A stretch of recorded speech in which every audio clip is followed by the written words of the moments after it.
Yeah. That's not going to influence what I say. We can't start recording until there's quiet. The way it's set up. We're live. All right, good afternoon, everybody. We're going to call this meeting to order. It is 4:03 p.m.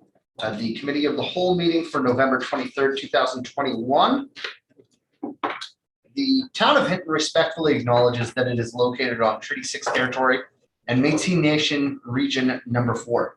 These are the traditional territories and ancestral lands of Indigenous peoples, including the Plains Cree First Nations, the Assiniboine Winnewac Rocky Mountain First Nations, the Stoney, Tsuut'ina, Nakota, Denisovan, Saulteaux, Mountain Métis, Michif, and many other communities that continue to enrich the land on which the town of Hinton was established. And with this sentiment, we call the meeting to order.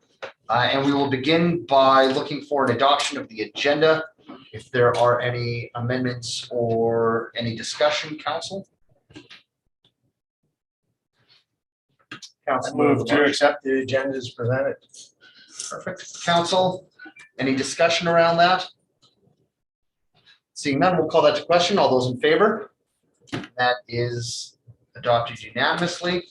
We will move on to citizens minute with council administration. Do we have any citizens lined up today?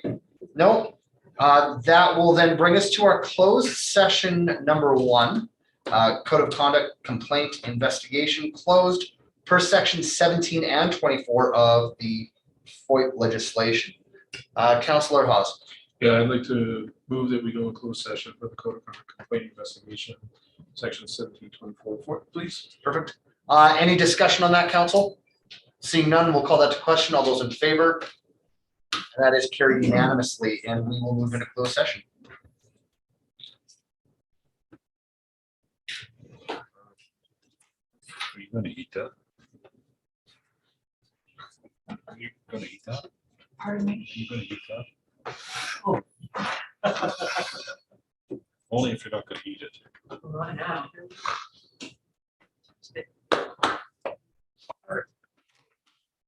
Okay, council, we'll call this meeting back to order at 6:43 p.m. And we are moving into delegations and presentations, which we have none, to my understanding. Thank you very much. Boards and committees, council reporting. Again, we have nothing on the agenda, which brings us to action items. And our only action item for this evening, action item number 1, is council operating project proposals on page 3 of our agenda package. And I believe this is starting with our interim CAO. Thank you, Deputy Mayor Lagoon. So have this evening, Rob Osmond has joined us to help facilitate this conversation with committee this evening. So back on November 9th, we did update the incoming council at their meeting, committee of the whole then, and we reviewed the budget process. And part of that process was to notify them that they could submit council operating proposals for the 2022 operating budget. A template was provided, and I believe went through to provide some direction on how to fill that out. Acknowledging that it was quite a short turnaround time for council to submit those was November 17th. But basically we were looking for anything that was probably top of mind already, as opposed to something you need to go away for a month and create things. So we compiled those and included them in your package this evening. So those, we have not vet them in any way. They're in no order of priority, and we haven't altered them at all. So we would invite the council member that presented them. Mr. Osmond may, if you have any questions or clarification that's needed, we can seek that from among yourselves. And then the goal this evening is to determine which, if any of those, you would like to come forward and be considered in context of our business cases that are coming forward from administration and the draft operating budget in the middle of January. So I will pass it over to Mr. Osmond and proceed through the process. Thank you. And sorry, Mr. Osmond, before we turn the floor over to you, I do want to apologize to council. There were some anticipated motions that came out of in camera. But what I will simply do is that there's nothing to stop us from making those motions following this action item. So we'll round this out and then we'll circle back. But council, you have my apologies. I just got overexcited about budget. So Mr. Who Osmond, doesn't? Mr. Osmond, if you'd care to continue. Well, what great news. I'm always excited to hear when people are too excited about budget. So that's great news. Can you hear me okay? Now we can see you. Yeah, please continue. Okay, perfect. All right, so we'll go through these programs. We'd like to talk about them briefly. I think you know, the idea tonight is to get a consensus from council if these are items that they would like administration to pursue as operating project proposals in the operating budget deliberations. If there are questions by administration about the specific projects and more detail needed, we may have the opportunity to talk about that right now. But there is also the potential that we may reach out to you afterwards for clarification if there's anything while we're preparing the item. So with no further talk than that, I'd like to start off with the first one on my page is the alternative transit model. So this is a service requirement and looking into how the transit bus trip schedule is created. This was proposed by Councillor Taylor. Does council have any questions for Councillor Taylor or for administration before we proceed with inquiring if there's consensus to include this item? Thank you, Mr. Osmond. I have Councillor Taylor in queue.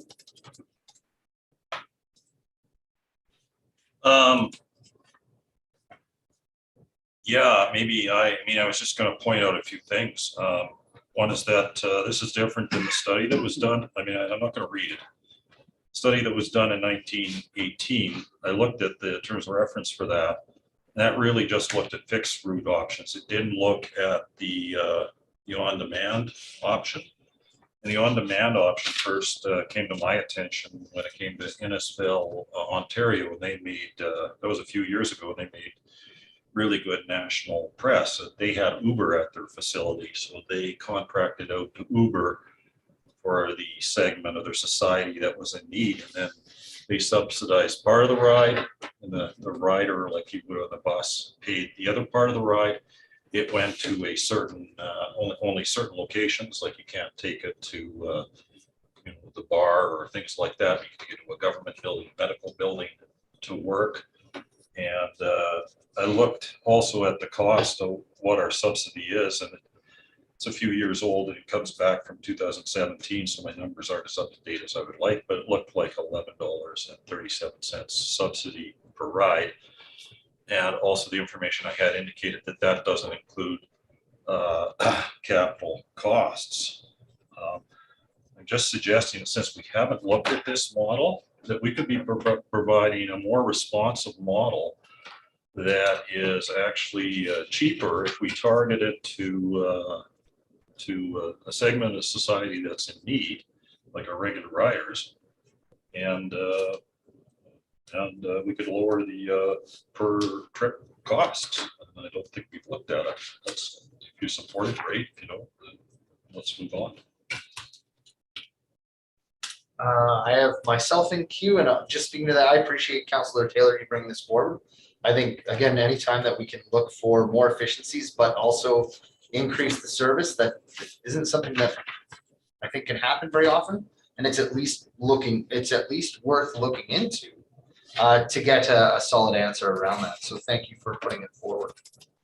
Council, anyone else care to speak to this particular, Mr. Mayor? Thank you, Mr. Chair. I like the premise of this idea, especially the fact that if we're subsidizing close to $1,000 a day, which when you break it down that way makes it really challenging. I don't know if this is quite the solution that I would favor, but I like the idea of looking at other alternatives for this. But ultimately, my question to administration off offhand would be if there was a model of a pay-per-use, I'm trying to decipher where those savings would be.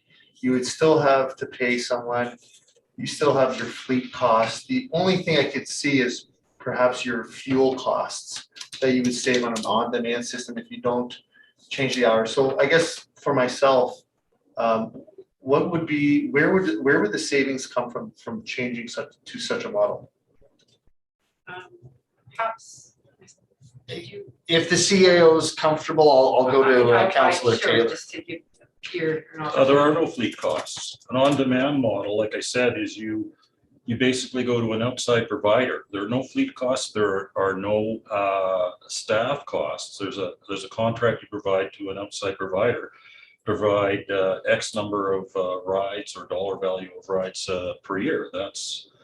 And then say you take whatever it is, $200,000, and you say we're going to subsidize 2,000 rides per year at or whatever it is at X dollars per ride, and then you provide that to an existing transportation provider. You don't have a fleet. You don't have a staff. You're providing the on-demand model with existing transportation providers in the community. That's what Innisfil did, and that's what a lot of communities do. A lot of communities provide this in combination with fixed route service. A lot of communities just do this by themselves. I have Councillor Ostashik, the interim CAO, and then Councillor Race. If interim CEO Howard wanted to respond directly to the question, I'm not sure, because mine is kind of unrelated. Okay, interim CAO? Betcha, I can go then. So just to clarify, are we looking at the Freedom Express service and or the public transit service?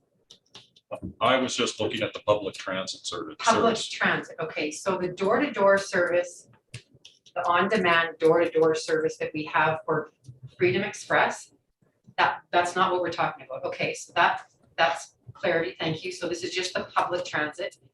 Then in terms of our current arrangement, and again, not that we can't explore any of this, but just for some information, we are under contract right now for our fleet for that. We don't own the vehicles. We're under I want to say a 10-year contract, but I'm not sure 100% anymore, and I'm not sure where we are in that contract. And so there's certainly a clause in there that we could give notice and that kind of thing. So that's how the fleet is managed. The other piece is the staffing that arrangement that we have to deliver that service. They are union members, town employees, and so this would prompt a conversation about contracting out union work, which that's something to consider. I'll just leave it at that. Thank you, interim CAO, and I will go to Councillor Ostashik and then Race. Thank you, Mr. Chair. So this initiative is something that Councilor Taylor and I have talked about previously as well. And one of the challenges that I had when I looked at it before was getting my head around the logistics of having a private service provider providing services for a third party that's being paid for by the town. And I looked up Innisfil's and I still couldn't even really get a handle on how the model worked in terms of the logistics, even by doing some research on Innisfil. So that's one of the things that I would need clarified for me before I could support it. I did have a question though, when it's to administration, I guess. The Freedom Express program that runs now is an on-demand program, is it not? And if it is, could that be expanded to utilize the same vehicles, the same staff, maybe with expanded hours and maybe have it become an on-demand service rather than a scheduled running full-time round-the-clock service? Thank you, Councillor Ostashik. Administration, would you care to respond? Sure, I can reply to that. So it's right now it's a limited service, limited hours, limited days, and has of course a requirement to receive that service. It's the same price to use that service as it is to use transit. But the subsidization level is different, and I don't have those numbers at my fingertips right now, but the level that we subsidize transit is ends up differently. The $11, whatever was quoted before, it's a little bit different. That is something that can be explored, because even now, it's not, we don't pick up one person, drop them off, pick up another person, drop. We do find those efficiencies saying, hey, we're taking everybody to the adult day program. Let's go around and pick up everybody who's going to the adult day program, and we drop them off. So we do that a little bit already. We do also use that resources for our after school program as well. And that's been with the after school childcare challenges that we've had in our community and the daycare and that kind of thing. It's one of the services that we provide that the parents pay for our after school program. So that would be another layer in there, but it is something that can be considered. Perfect. Thank you, Interim CAO. Councillor Race. Thank you, Mr. Chair. I have a question and then a comment. To administration, the study that we did on busing, and we had, well over 100 people come out for their results. Was that transit or was that Freedom Express or was that both? Please. It focused on the public transit, but much of the conversation, if for no other reason than to assure the community that it was not, because they did not want that the Freedom Express service touched. It was working fine. It wasn't broken. It was as efficient as it could be. But I believe that part of and part of the report spoke to that.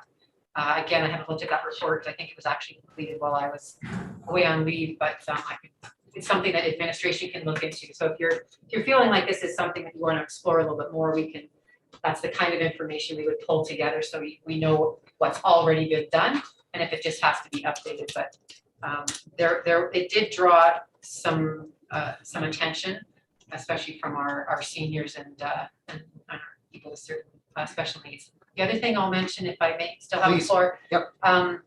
The new buses that we contract for public transit are now are wheelchair accessible now. So all of our fleet, whether we own it, which we own our Freedom Express bus, or we contract, have that ability to serve everybody. Thanks. Thank you. Your comment, please. And I'll make this quick. I just want to thank Councillor Taylor for bringing this forward because I think it's great to have, look at other opportunities. I see a lot of people get on the bus and they go grocery shopping. So, would that be an option for people to use what you're proposing to go grocery shopping? I met a lady years ago who lives at the Pine Valley, and she gets on the bus just to go for a ride, just to get out. Loves it. And to meet people and talk to people. People taking the bus to the mall, just to go walking. But anyway, I do appreciate you bringing this forward. Was that a question? I'm sorry? Were you asking me a question? No, I was just making. Oh, it sounded like I'm an answer. bringing it forward. We'll go to Councillor Hawes and then Councillor Taylor. If you care to, in addition to your comment, please feel free. Councillor Hawes. Yeah, again, and I appreciate too, I think that transit has always been something over last term, of course, doing the reports and digging into it.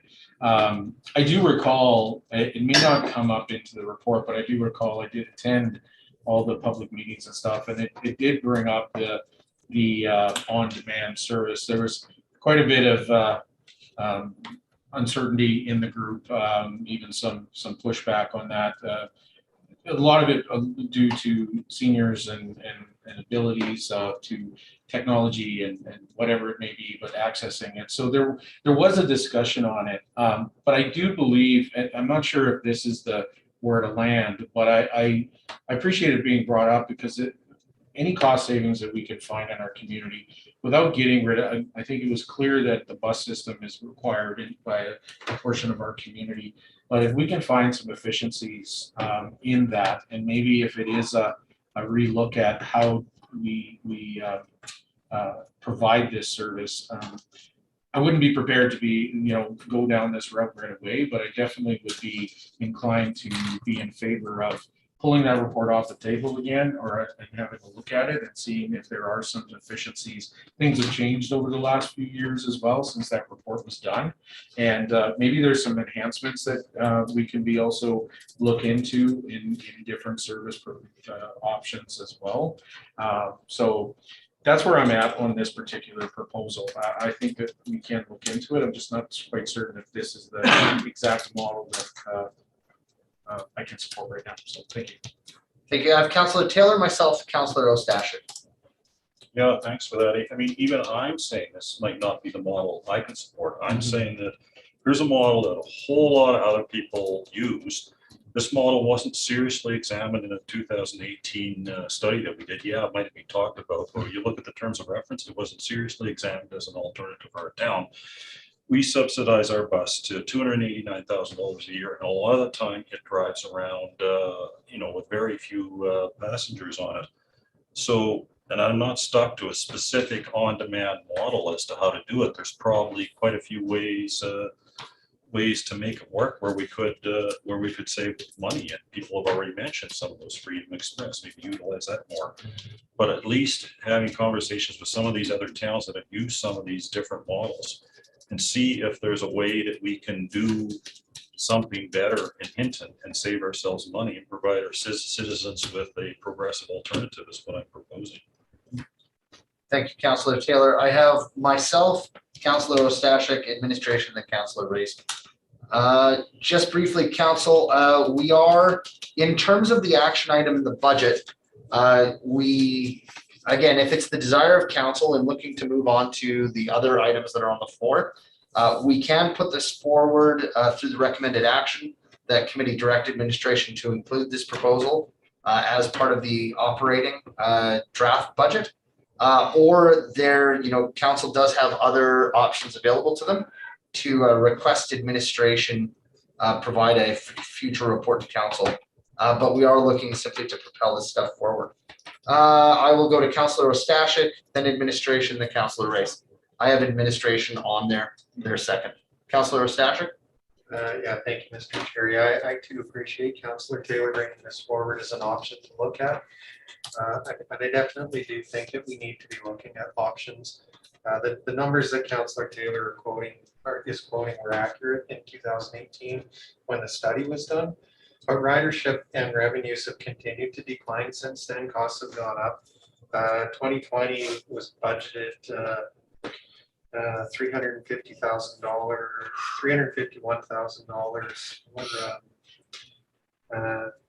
2021, $310,000. 2023, $323. So it's well over $300,000 a year that the town's subsidizing with money from taxation. So if there's a more efficient way to continue to provide a service that segment of our population relies on, I definitely would support looking into something that could be more efficient. Thanks. Thank you. Administration, and then Councillor Race. Thank you, Mr. Chair. If I would invite Mr. Osmond to speak, I think just to manage the process here and just to get us to where we need to be with these items. Yeah, I realized in the introduction, I maybe wasn't really clear about what the purpose was tonight. So if we receive consensus that Council wanted to proceed with this as an operating proposal, administration would then take the proposal back and develop it out into a full business case, which would be considered in the budget deliberations. So the goal tonight is not a decision about whether or not it will become part of the budget. It's a decision of whether it will form part of the deliberations. So there's likely on many of these projects a whole series of questions that will need to be filled out information-wise for Council for the deliberations portion of this conversation. But I just wanted to make sure that Council didn't feel the pressure that the answers had to be there tonight in order to move forward with this. It's simply just an acknowledgement that they'd like administration to take this project on to the next step. Perfect. Thank you, Mr. Osmond. Councillor Labarge. Thank you, Mr. Osmond. I guess with that clarity and the numbers that Councillor Ostashik just quoted, I think it'd be irresponsible not to address. Thank you, Councilor Labarge. Mr. Mayor. Thank you, Mr. Chair. Thank you for the conversation. I kind of looked at this originally. I didn't talk to Councillor Taylor specifically regarding, this is, municipalities our size look at like dial-a-bus, but replacing your entire system for this like Uber or kind of connecting, I haven't found it anywhere in Western Alberta. I'm not sure if I guess Innisfail is like that, but to me, the question for our council falls in the realm of, do we want to increase our service to a specific route or dial-a-bus, which you use apps in order to shift your route to provide a better service, but the cost overall is very similar. But substituting an entire fleet and going and making your whole product this is only used as an enhancement to connect people outside of your regular bus system. So I don't mind looking at this. I haven't seen one model that has worked. And to me, as much as I don't want to subsidize $289,000, the ultimate question is, do we provide transit or not? I just don't see this as a huge priority to fix that. Let's have another conversation. Until we have a model that can work for smaller municipalities, it would be low on my priority list, because again, I think there's two things at play. There's dial-a-bus service, and then there's this recommendation, which is only an enhancement to connect to main routes. And that's what the city of Red Deer, Spruce Grove, St. Albert, Edmonton, Calgary, all of them have that. These on demand, but it's to connect to their main service. So because if you open it up to your entire community, you're essentially replacing your cab industry and your Uber industry, and you're subsidizing every single person to use it. There's a fundamental issue that hasn't been resolved, I believe, and that's why we don't see it in Alberta, or I haven't found it anywhere in Canada. So that to me, I wouldn't make this a big priority. I think it's a great concept because we have to save money, but where do we want it in our list? And for me right now, it's just not super high. Councilor Taylor. Thank you, Mr. Mayor. Yeah, no, I did say that. It is used in a lot of major centers in conjunction with fixed route in order to feed the fixed route. It's also used in a lot of centers that are like ours. And that's why I use the Innisfail example. Innisfail is a geographically dispersed thing that has distances between the destinations. So it is used in a center like that. That's kind of the reason why we have a transit system. We're geographically dispersed, and maybe it makes some sense to have a transit system. This offers, I think, money within that context to save some money, or at least look at whether it's a model, it's something that we haven't looked at, and it's a way that we could potentially save money. If we can't, then let's keep doing what we are. Or I have myself up next, and just to remind council that there is no recommended action on the floor. We've all shared some thoughts about the operating proposal that Councilor Taylor has submitted. But if it's the will of council to submit that, we could do so now. Other than that, we also could move on. So I'll open it back up to the floor, looking for some direction, or looking to move on. Councilor Taylor. I'd like to propose that we submit this further. Okay, Councilor Taylor, I'll just confirm with you, seeing as we're seat buddies. The recommended action to get this put onto the operating draft budget, are you comfortable with that? Yeah, that's fine. Okay, so we'll go with the recommended action, inserting the project proposal name in. It's alternative transit model. And then we'll confirm with Councilor Taylor that he's comfortable. Councilor Race.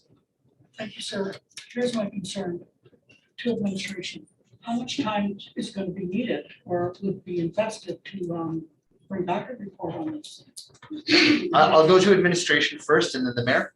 Thank you, Mr. Chair.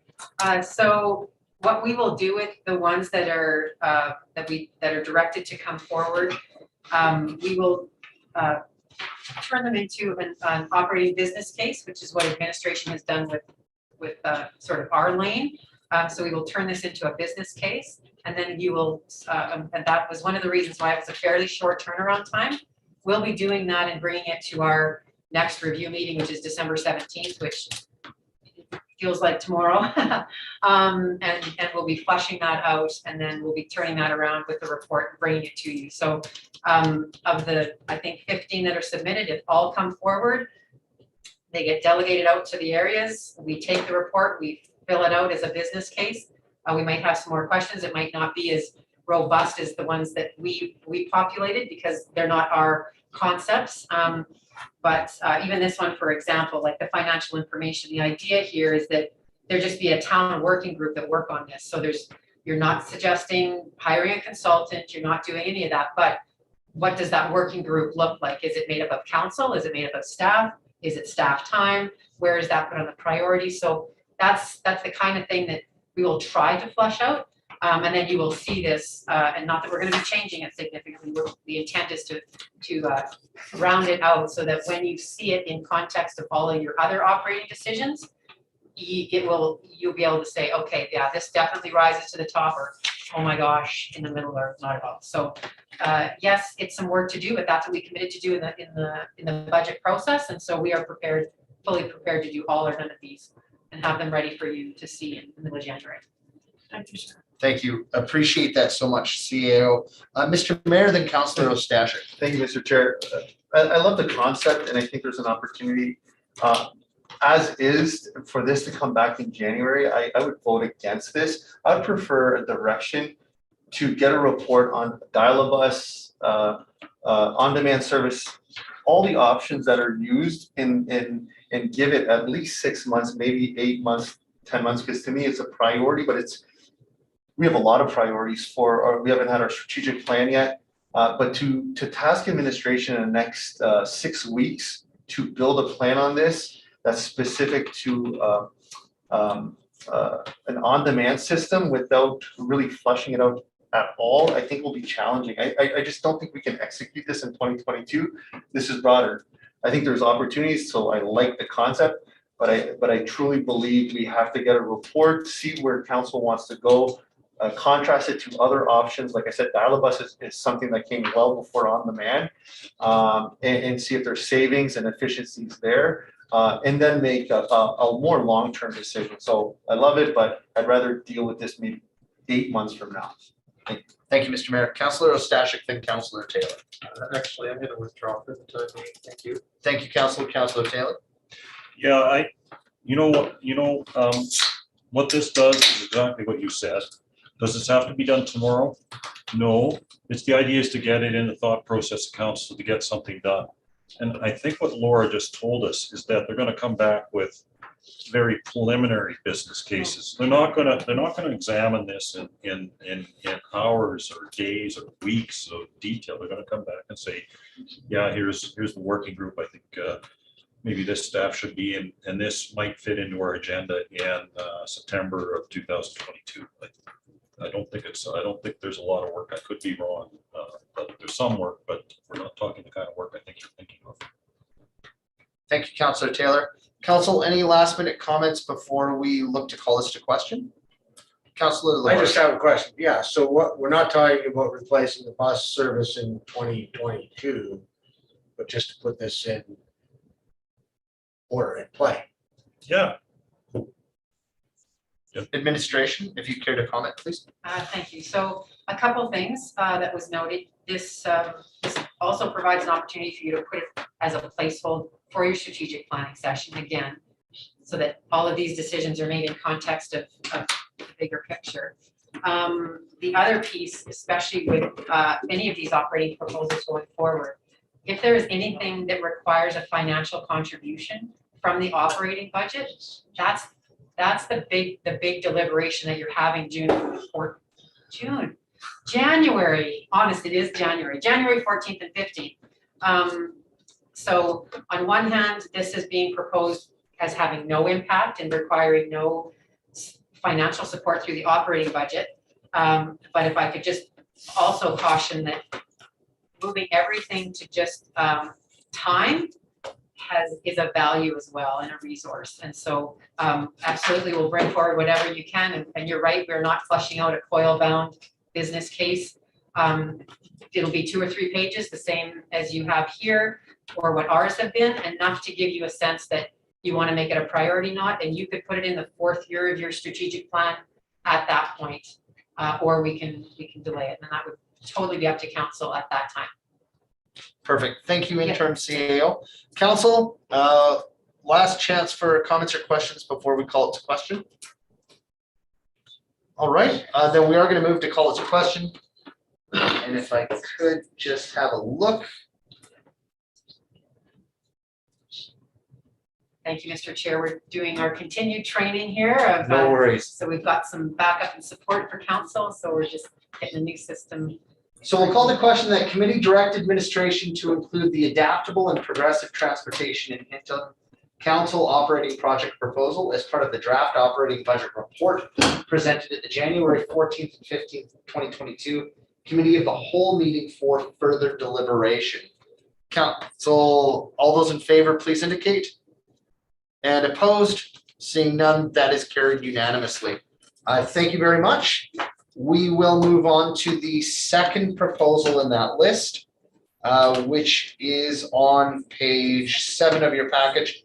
That's the RCMP and bylaw responsibilities as presented also by Councillor Taylor. Councillor Taylor. Yeah, I'd like to look at, again, it's just looking at this, reconfiguring the bylaw on the RCMP responsibilities as to who should handle traffic. So both seem to handle it a bit, and we get bylaw laws offering handling it quite a bit. And my understanding also is that bylaw has a vacancy that we currently have.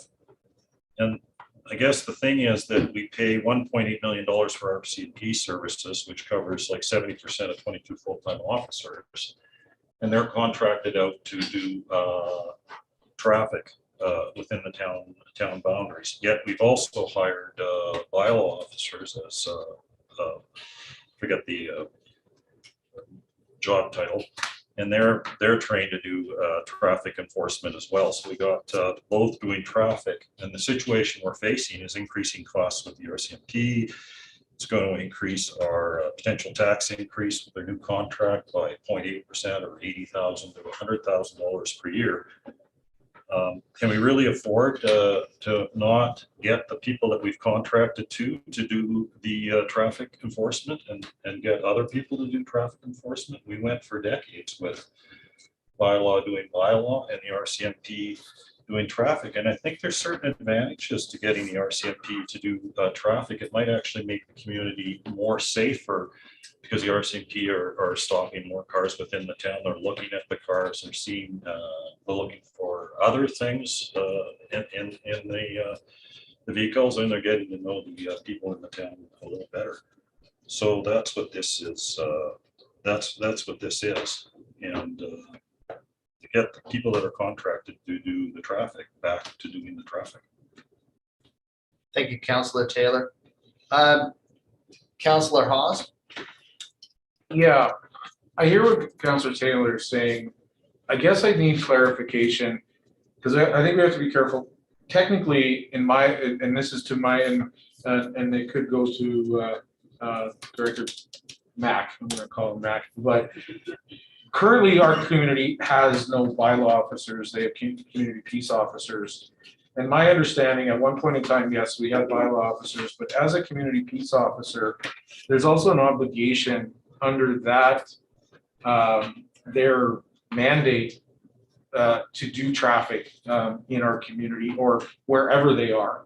And it's my understanding that the bylaw officer, solely bylaw officer, is kind of gone as the dodo, that they don't exist in communities anymore. And it had to do with safety, because I believe there was an incident years ago where a stop was made by a bylaw officer potentially and was killed in that. And there was a change then of legislation of the certification of those individuals. So I guess I'd look to, because I'm not, I mean, I wouldn't support the reduction. I've been very clear over last term, and I'll continue to do that, the reduction of our CPOs in our community. I think it's an added extra layer of protection in our community, whether it's to the RCMP, they complement each other very well.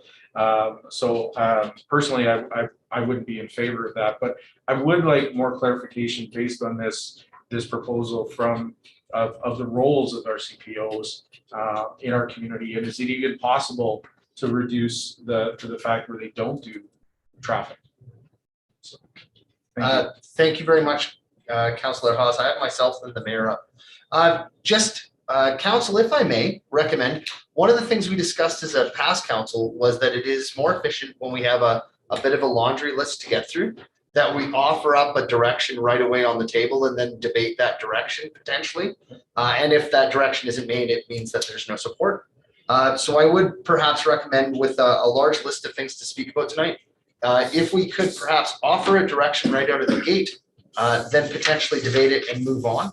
That would be my preferred choice as chair. However, I'm subject to the will of council as a whole. Mr. Mayor? Thank you, Mr. Chair. I have a clarifying question that alludes to what Councillor Hawes had said. Do we have the ability to construct a service level of the CPO in order not to do any strategic or pre-planned road safety traffic? Understanding a CPO has the abilities to see, they see somebody speed, et cetera, but do we have the ability through service level to change that focus on things outside of pre-planned, organized, set up traffic enforcement? Please, admin. Thank you, Mr. Chair. Yes, we do. And that some of my thought was much of this is service level driven. And I know that within the last couple of years, council have received quite a few reports and spent quite a bit of time debating about a third peace officer, a fourth peace officer.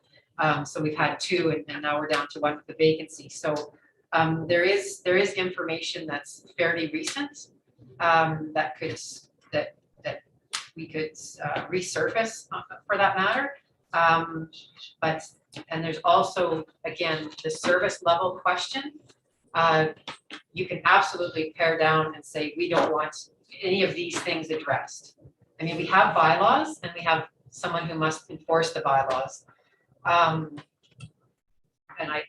Even this current council has had a couple items in front of them saying, well, who's going to enforce them? I have bylaws, for example, short-term rentals, and nobody's going to enforce them.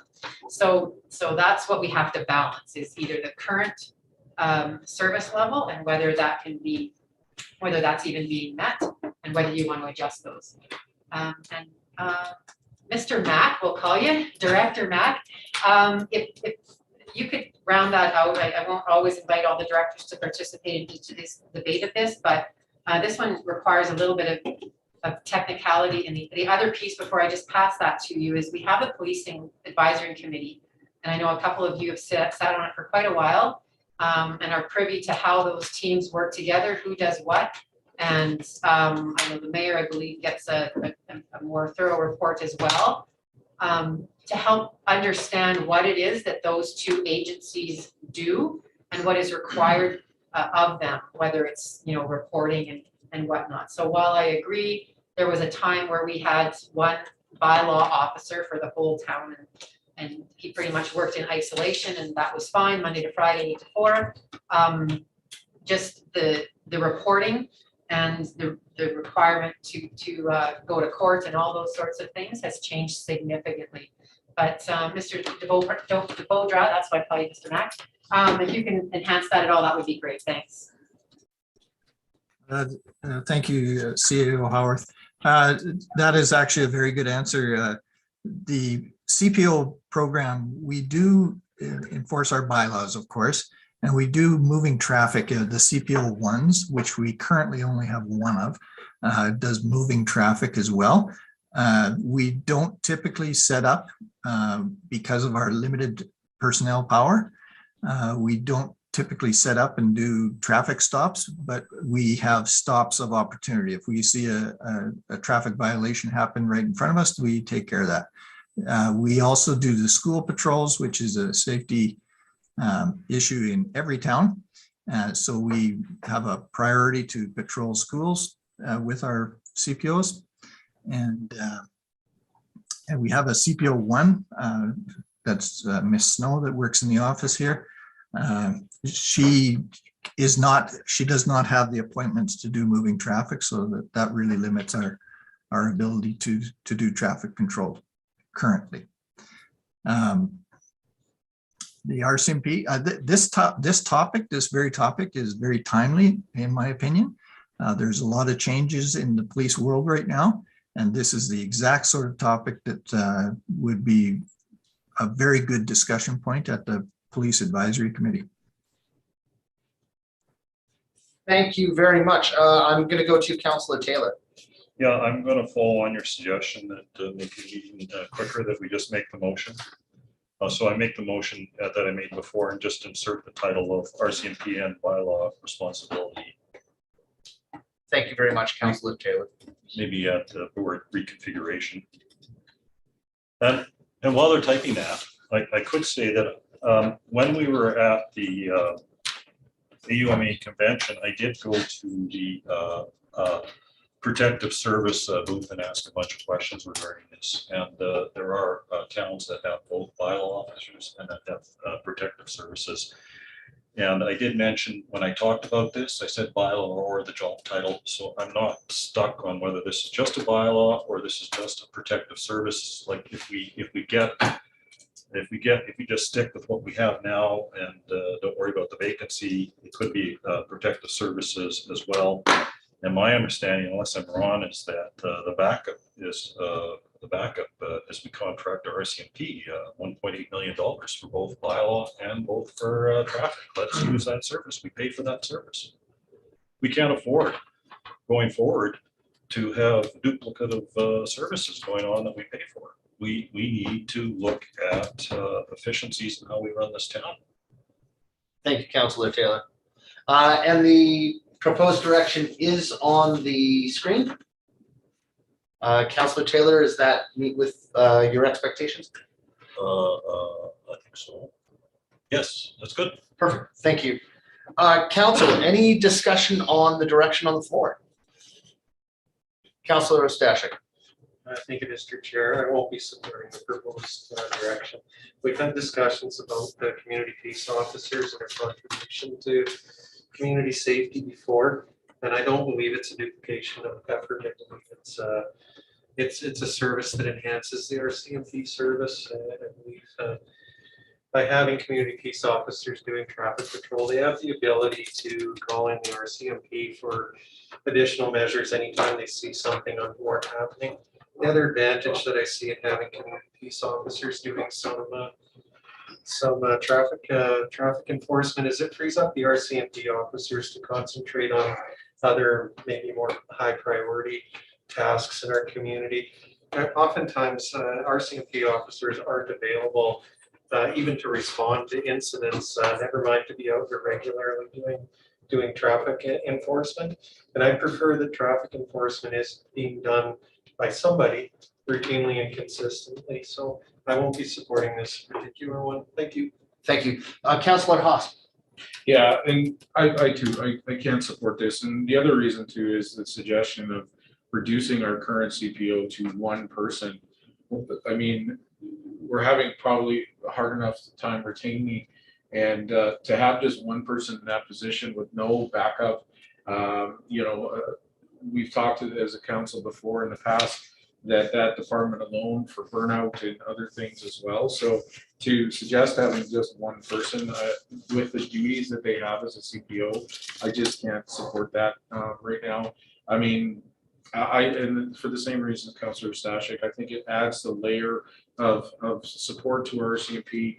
It also, again, it allows the RCMP to focus on other matters where our CPOs that can pick up the slack in other areas. So I can't support this one. Thank you. Councillor Race. Thank you, Mr. Chair. To administration, did Fire Chief say that this is a conversation that he would like to have in the future? Did I hear you say that? I'll let administration and in fact, Fire Chief, if you care to respond to that directly, so the question was put to you. Through the chair, absolutely, that is a conversation that I would like to have to clarify roles and responsibilities. And that is a good conversation to have at the Police Advisory Committee. Thank you very much, Councillor So Reyes. I'll continue. So you know what? I will support this. Supporting it tonight does not mean it's going to go ahead 100%. But if we don't support it, nothing comes out of that. So I will support this motion. Thank you. Mr. Mayor? Thank you, Mr. Chair. I really like the premise of this because I do like the comments of Mac talking about not focusing on the setups, but prior to our fire chief or Mac being here, I got many complaints about our CPOs being under the underpass and doing a lot of organized setups for traffic control. And that was the issue. And it was challenging to hear in one breath that we're understaffed, but we're focused on traffic where we have photo radar, we have the RCMP. So I do love this conversation. I'm happy that last council went from 2 to 3, but then back to 2. We tried out having a third one. So for that, I think I'm content now, and I'm happy that Mac wants to discuss this. And I truly believe this is a service level conversation for council to decide. Do we extend hours? And look at the services that they deliver and then give direction on that focus. And if we have that conversation, I believe having one administrator and two CPOs is close to ideal. 1 and 1 would be a bit more challenging, but I do want the focus to be on the services that we get. So for that, I won't support this, but I like where this is potentially going. Thank you. Thank you, Mr. Mayor. I have Councillor Hawes, administration, Councillor Taylor. Yeah, and I just want to comment to Councillor Reyes, just because if we don't pass this, this doesn't mean the conversation can't happen. In fact, Mac has already said that this is a conversation that maybe he's interested in having. The committee members are here to have that, hearing that, to bring it up. So I don't feel that by supporting this, that it's not going to go anywhere. I think there is appetite to have that conversation in the service level. So for that reason, I believe that conversation is going to happen. So I'm going to stand with them, not in support of this. Thank you. Thank you, Councillor Hawes. I have administration, please. Thank you, Mr. Chair. So I'd like to invite Mr. Osmond to just, I'm posing my own question to him. This is the second proposal now that we're talking about that doesn't actually have or will it have a budget impact immediately on January 14th, 15th that you can bring forward to February 1st for a decision. And so if there's financial proposals that you want to consider that you're going to cut immediately or that you're going to add immediately, it feels like those would go to the 14th, 15th. We can prepare those for you, and then you would decide on February 1st. If there's other things that are concepts or ideas that you want to explore, I'm thinking, Mr. Osmond, maybe whether that be saying, maybe some of the motions to say that this be directed to the strategic planning session, or that it be, again, in this case, we're bringing it to the policing committee anyway, because unless a decision gets made, for example, these are 2 proposals that are suggesting that perhaps they save money, but unless that decision is made in 6 weeks or 7 weeks when you pass the budget, the savings won't be in the 2022 budget. They could perhaps be seen in the 2023 or 24 operating plan. But Mr. Osmond, because this is a little bit new for us on the event sign as well, if you could just help me and them understand that a little bit better, thank you. Mr. Osmond? Thank you very much. I think that's a fantastic question because I had waived because I wanted to bring that to your attention. The difficulty would be capturing in the budget an item that doesn't carry with it a financial impact that is known at the time you're creating the budget.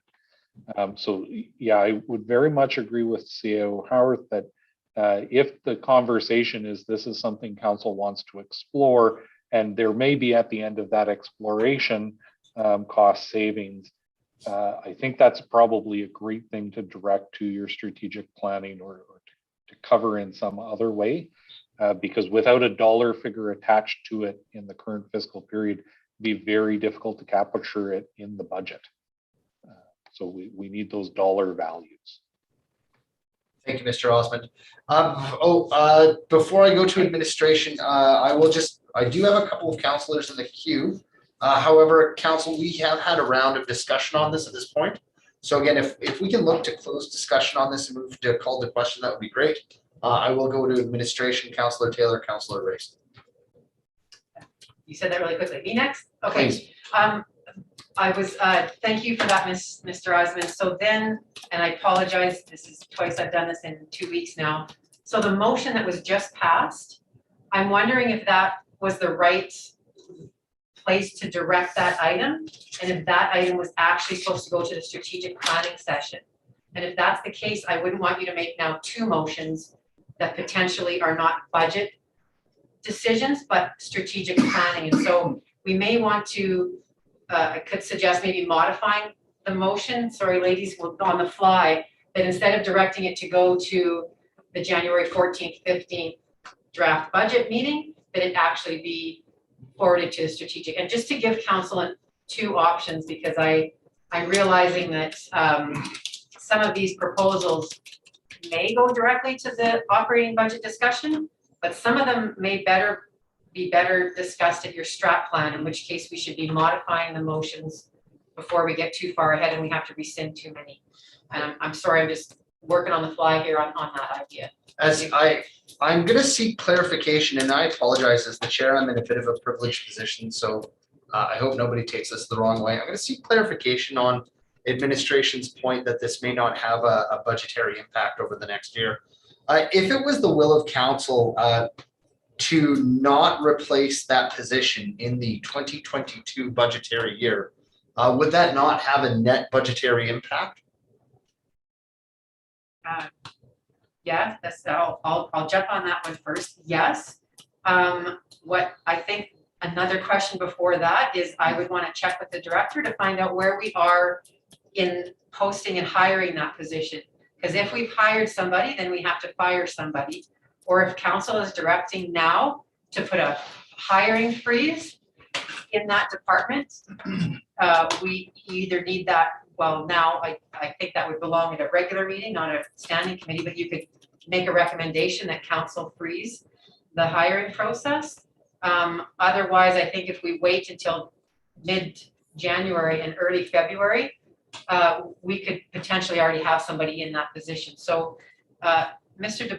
Beaudrag, where are we in the process of that? Because I realize that then you're correct, Mr. Chair, that if that's the opportunity council is looking for, is to find the cost savings and it's a budget impact, then best we freeze that until we see the outcome of this, and then we proceed. Fire Chief? Thank you, CAO Howarth. The competition for the CPO position closed today at 4 o'clock. So we are just at the beginning stages of the hiring process. We do have applicants for the position. Another thing to keep in mind is if we do go down to 1 position, there will be an impact, a counter impact of overtime costs. Because if you have 1 peace officer enforcing bylaws, a lot of the bylaw infractions happen after office hours and they get called out on overtime. Thank you. I'm going to Councillor Taylor, Rice, Ostashik, then myself. Councillor Taylor. No, I'll pass for now. Thank you, Councillor Rice. Thank you, Mr. Chair. So my comment, and this will be my last comment. If this project moves ahead, I'm thinking that the information that we get from that report can be used as a discussion item in the meeting that Fire Chief Mack would like to have. It's information that could also be used at a surface level conversation, could be used at strategic planning, or it could move ahead. So I would still support this. Thank you. Thank you, Councillor Race. Councillor Ostashik. I'm gonna withdraw. Thank you, Councillor Ostashik. I have myself. I would still like to see this move ahead in the format that it is currently, because I do think there is the potential to have budgetary impact this year. Council, the speaker's queue is now clear. Anything else before I call this to question? Councillor Taylor.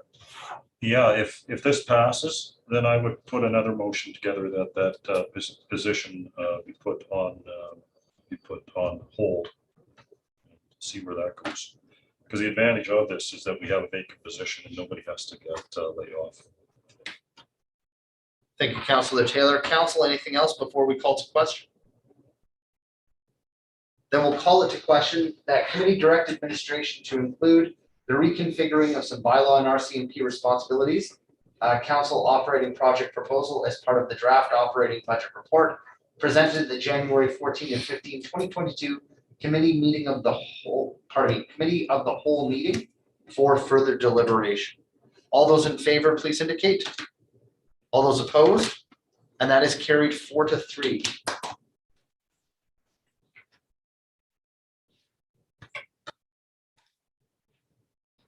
Councillor Taylor, then Councillor Haas. Yeah, no, my motion would be that I propose that we put the current protective services vacancy on hold until we can have some more detailed discussions on this topic. Correct. I'm receiving administration, if we can get clarification, because we are at a committee of the whole Right. meeting. So you can direct that council do that, and then we would bring that motion forward on December 7th. That's what I meant. Yep. So I, We'll just get that on the screen and we can help you. Thank you, administration. Yeah. thank you. Christmas card list now.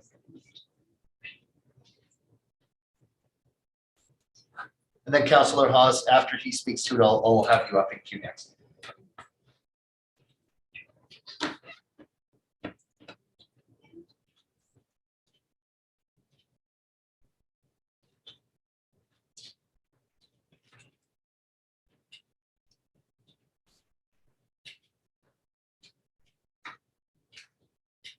Councillor Taylor, if you wouldn't mind for administration, if you could just restate that. That committee recommend council put the protective bylaw vacancy on where I think that's what the vacancy is called, on temporary hold till the discussion on bylaw and RCMP responsibilities can be held.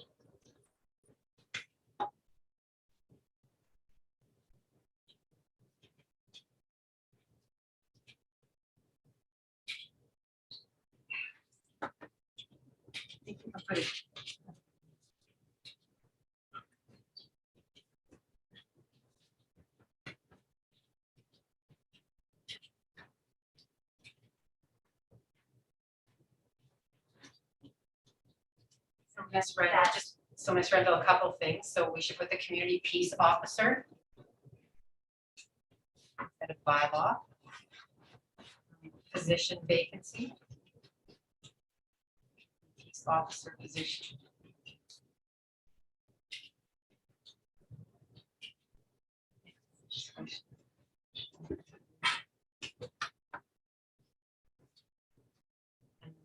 Then we'll just capitalize the title of the whole. Yeah.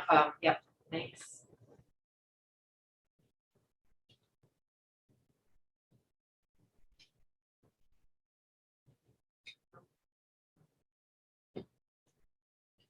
So that's special operating during some live on RCP responsibilities.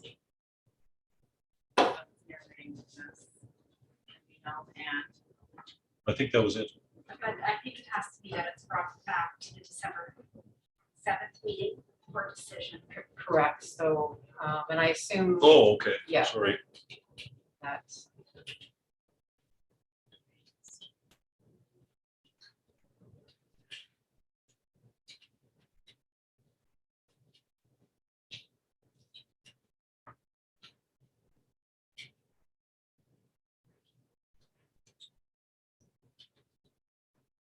We can just clarify that get is the recommendation, not the discussion.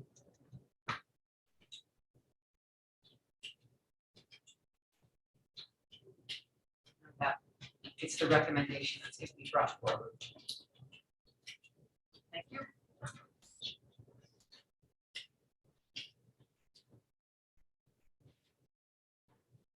Action.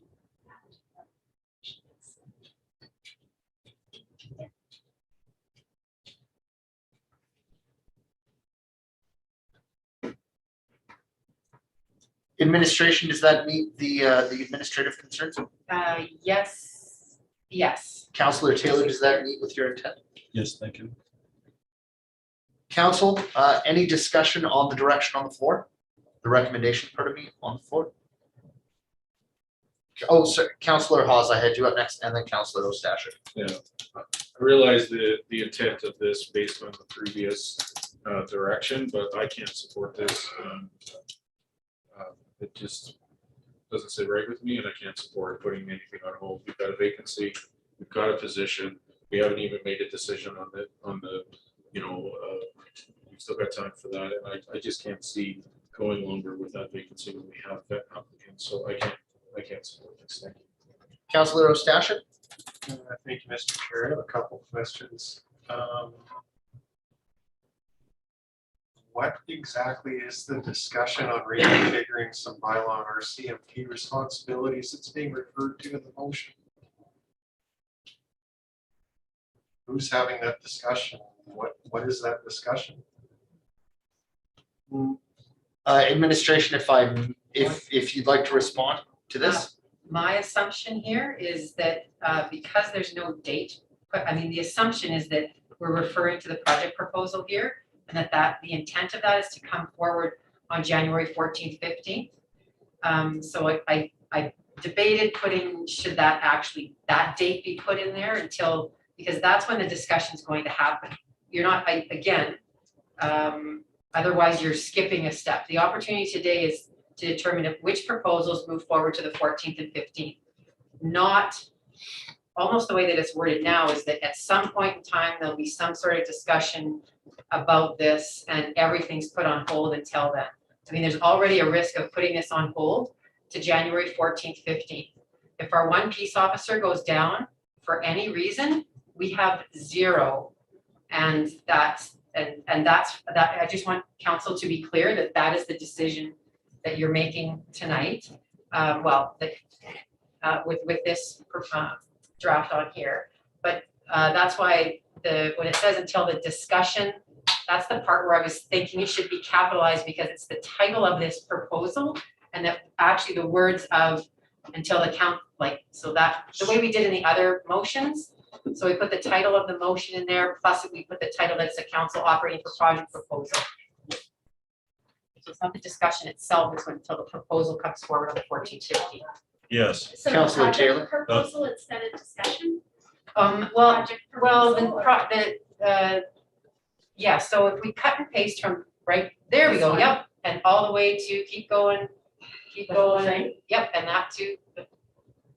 That's all part of, that's the title plus the form, then it refers to, yep, and if we put, nope, not quite that far, just to the end of the word proposal. Reconfiguring and end of proposal. Now insert that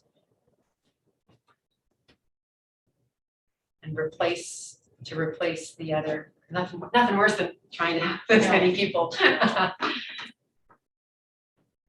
Yeah, until the. After the until? Yes, until the reconfiguring, and then everything should be capitalized because it's the name of the title. Reconfiguring some, and then responsibilities, and council, yep. And then delete all that, until you say can be held. Because the intent is that we know that that's only coming forward on the 14th and 15th. That? Yes. You could even put can be held on January 14th, 15th, 2022. And then the second motion.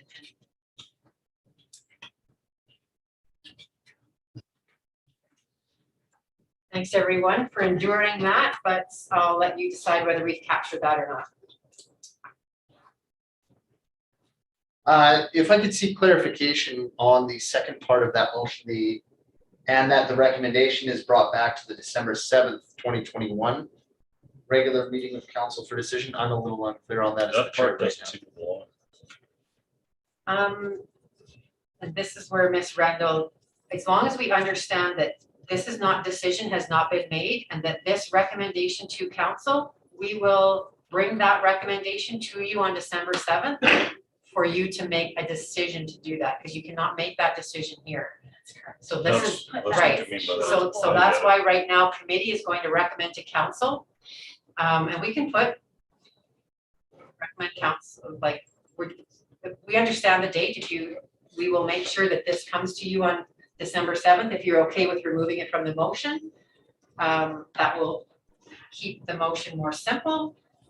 Seeing as it is, I have Councillor Ostashik in queue, but I would like to start by asking Councillor Taylor, seeing as it is his motion to hit the floor, how he'd like it to be finally reflected as I normally would. Councillor I think Ostashik. that's better. Thank you. Okay. Appreciate the help. Okay. Okay, Councillor Ostashik, please. Okay, so now that I have clarity on what the discussion is and when it's gonna happen, I'm not gonna even support having this come back to regular for decision. I have no interest in taking a look at putting that position on hold. We have had 2 community peace officers in Hinton for a long time. Previous council was requested multiple times to add a 3rd community peace officer. I don't see any way that it's feasible that the town of Hinton can operate efficiently and effectively with only 1 community peace officer. So I won't be supporting this. I was on the fence about even supporting the original motion when I was under the understanding it was just about clarifying roles. Now that I understand this is about eliminating position, I definitely won't support it. Thank you. Thank you, Councillor Ostashik.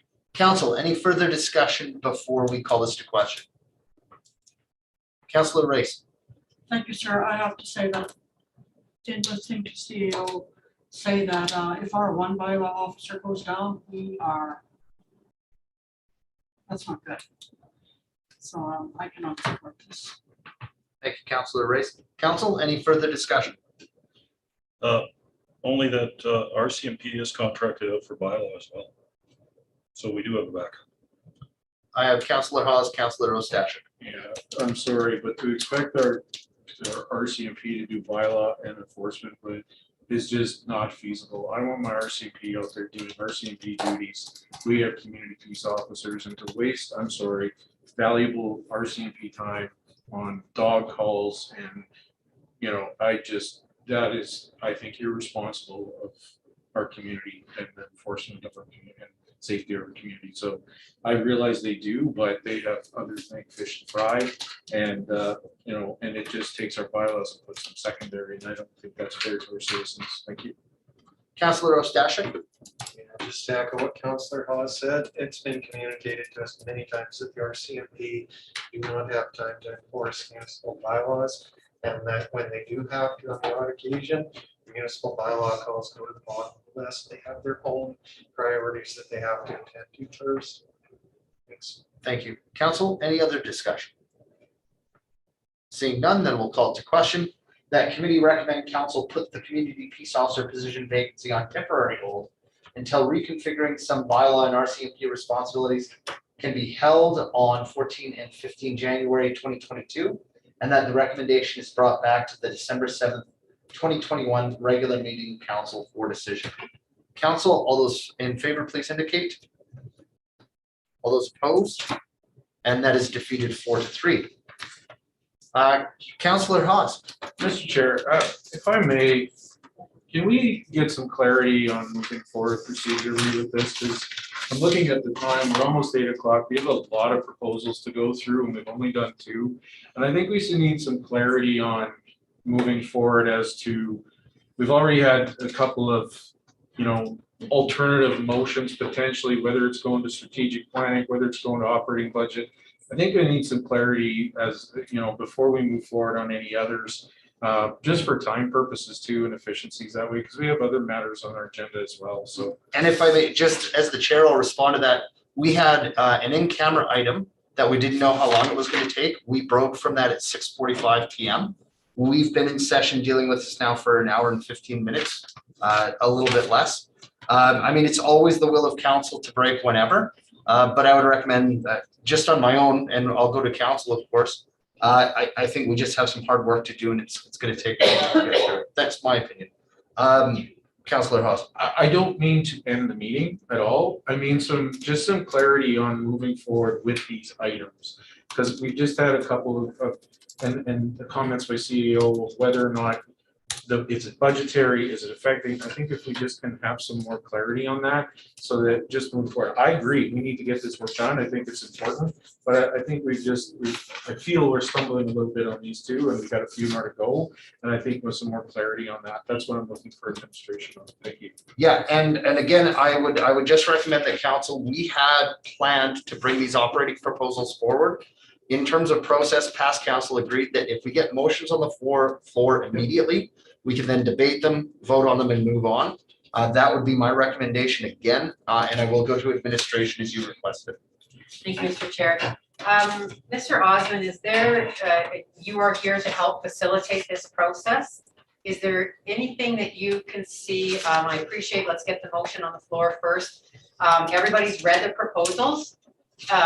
We can assume they've read them. If you have any questions, if there's anything that you can help to facilitate this process without taking away from the purpose, if you can suggest, that would be great. So if council would consider, I think one of the things that's important here is that the decision that we need tonight is whether or not these will continue through the process of being developed as an operating business case.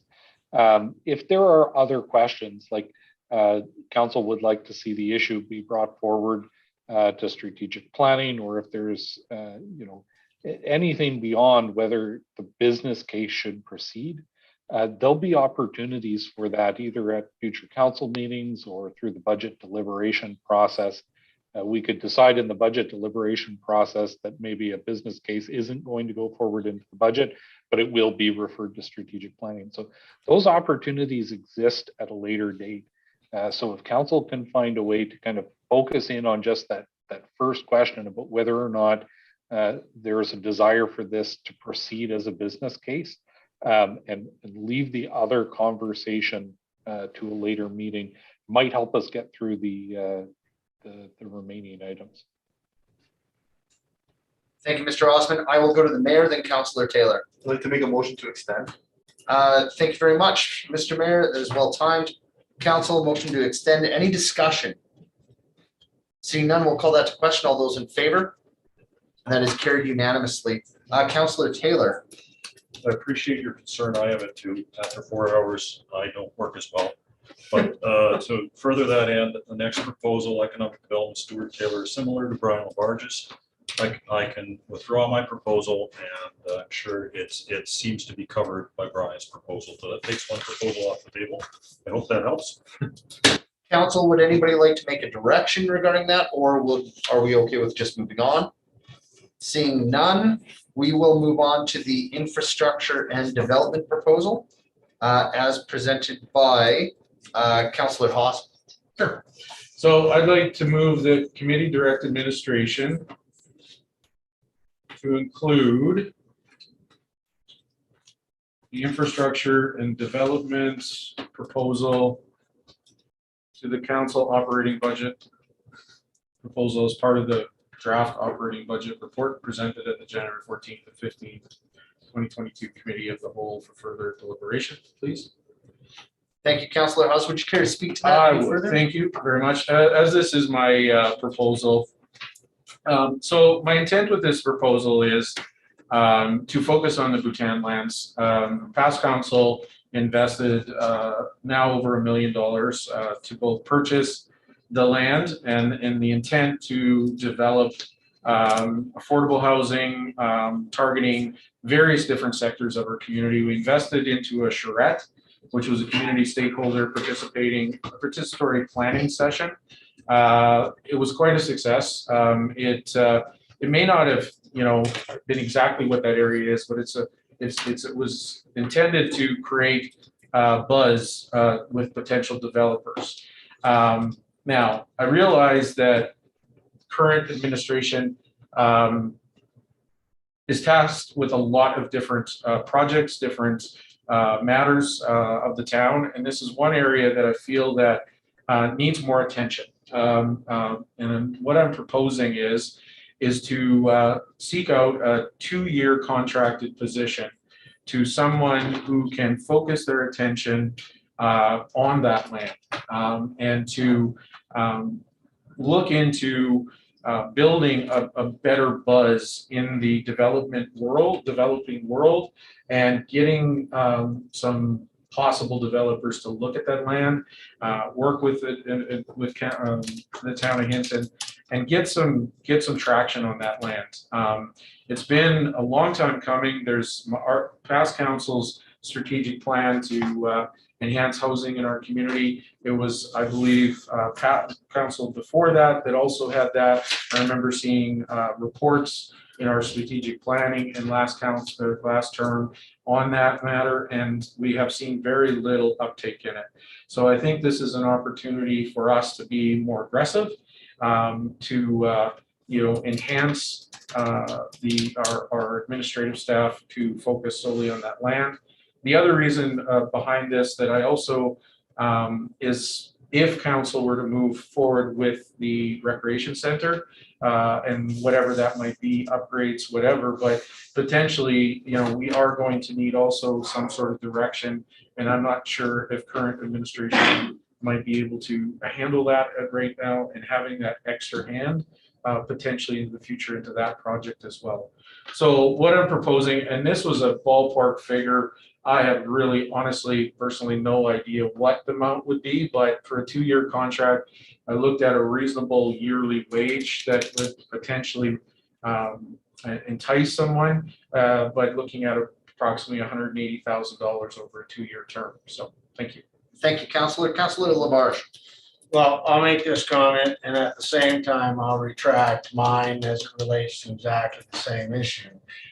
My concern is that a position, this is really specialized work. I think we have a community of realtors that we could take proposals from. There would be no cost to have a position in a market where I don't know how quickly this comes to fruition, and a full-time position working toward that, when you could have somebody do it on a pay for performance perspective, I think would be a better approach to doing exactly the same thing. Thank you, Councillor. Councillor Taylor, then Councillor Rice. I think looking at the Bhutan lands and getting something done is a good idea. I think we have to, I don't think that just paying $180,000 for a 2-year contract is an effective way to do that without thinking about how you're going to market it and what you got to do to make the land saleable, because basically we have $1 million worth of land that sounds like it's got some heavy duty servicing costs, and unless we address that, then we can hire anybody we want, and it's just going to be sitting there. And we have lots of options for how to market this, how to get this looked after, like Brian said, without having to hire anybody to do that. But we have to have an idea on what we're going to market, how we're going to market it, what phases we're going to market it, and what we're prepared to do to make this attractive. And just the way it is, it's not attractive without some of that thought. And $180,000, I don't think is going to help without a little bit of thought. Councillor Rice. Thank you, sir. Councillor Hawes, the 2-year contract, is that to create an interest, a buzz, or is it to shovel in the ground? Councillor Haas, please. The intent is shovel in the ground and in multiple areas is to do exactly, I think, what Councillor Taylor is speaking to is to focus the attention on what does that land need? What is it, getting that buzz out there, and then, shovel to the ground, equipment out there, things being built. That's the intent. That's why I went personally with the 2 years, because I feel that anything less of that might not be enough and it would be wasted investment. But I felt that that amount of time should be able to create that market, get it marketed out there, work with council to get what does that land need, and then get out there and develop that buzz and get the shovels in the ground. Yes. Just quickly, if I just want to. Please, yeah. You know what, supporting this, moving this ahead, having the report come back could possibly hold what you're saying, So by not advancing this, we're getting nothing. So I will support this. Mr. Mayor? Thank you, Mr. Chair. For the same reason I changed my mind on the transit system, this will give us an opportunity in January, and I believe it's big enough. And those details, we're not committed to anything. 2 years, 180, that could pivot or change, or the recommendations could be totally 180 degrees different. So conceptually, this is big enough, and it'll lead us, I think, to a better place than what we are today. So I'll support this thing. Thank you. Councillor Haas? Yeah, and just to add to one thing too, and I thank you, Mayor Michaels, for making those comments. I mean, 180, like I said, was me in my living room thinking of this, right? I have really no idea. Getting the business proposal, but I do believe that the investment too, the results of it could potentially be fantastic for our community, with larger tax base, you name it, different buzz in our communities, different opportunities, so I think that, it's worthwhile, that investment. But as for the amount, I mean, I'm looking forward to, if supported, seeing what administration can come back for as a business proposal. So thank you. Thank you, Councillor. Council, the speakers list is empty. Any further comments or questions on the direct? Councillor Labarge. A question then, administration would have the opportunity to investigate other means of delivering that same one.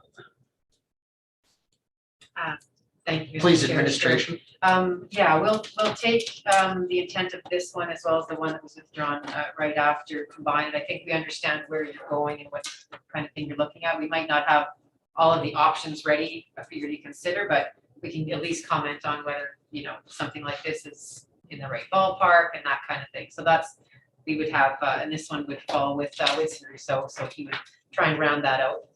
In this case for you. Thank you, admin. If that's the case, I would support this as well. Thank you very much. Councillor Taylor. It's just the 2-year contract with $180,000 that makes me nervous on this one. Well, that's why I asked reason if for there was that. another way. The reason for that is that this could be a marketing plan to a commercial realtor saying, there you go. How can you make this happen? And they could give us a plan without any cost to us. So why would we pay money for that? Councillor Taylor. Council, any further discussion on that? Seeing none, then we will call this to question.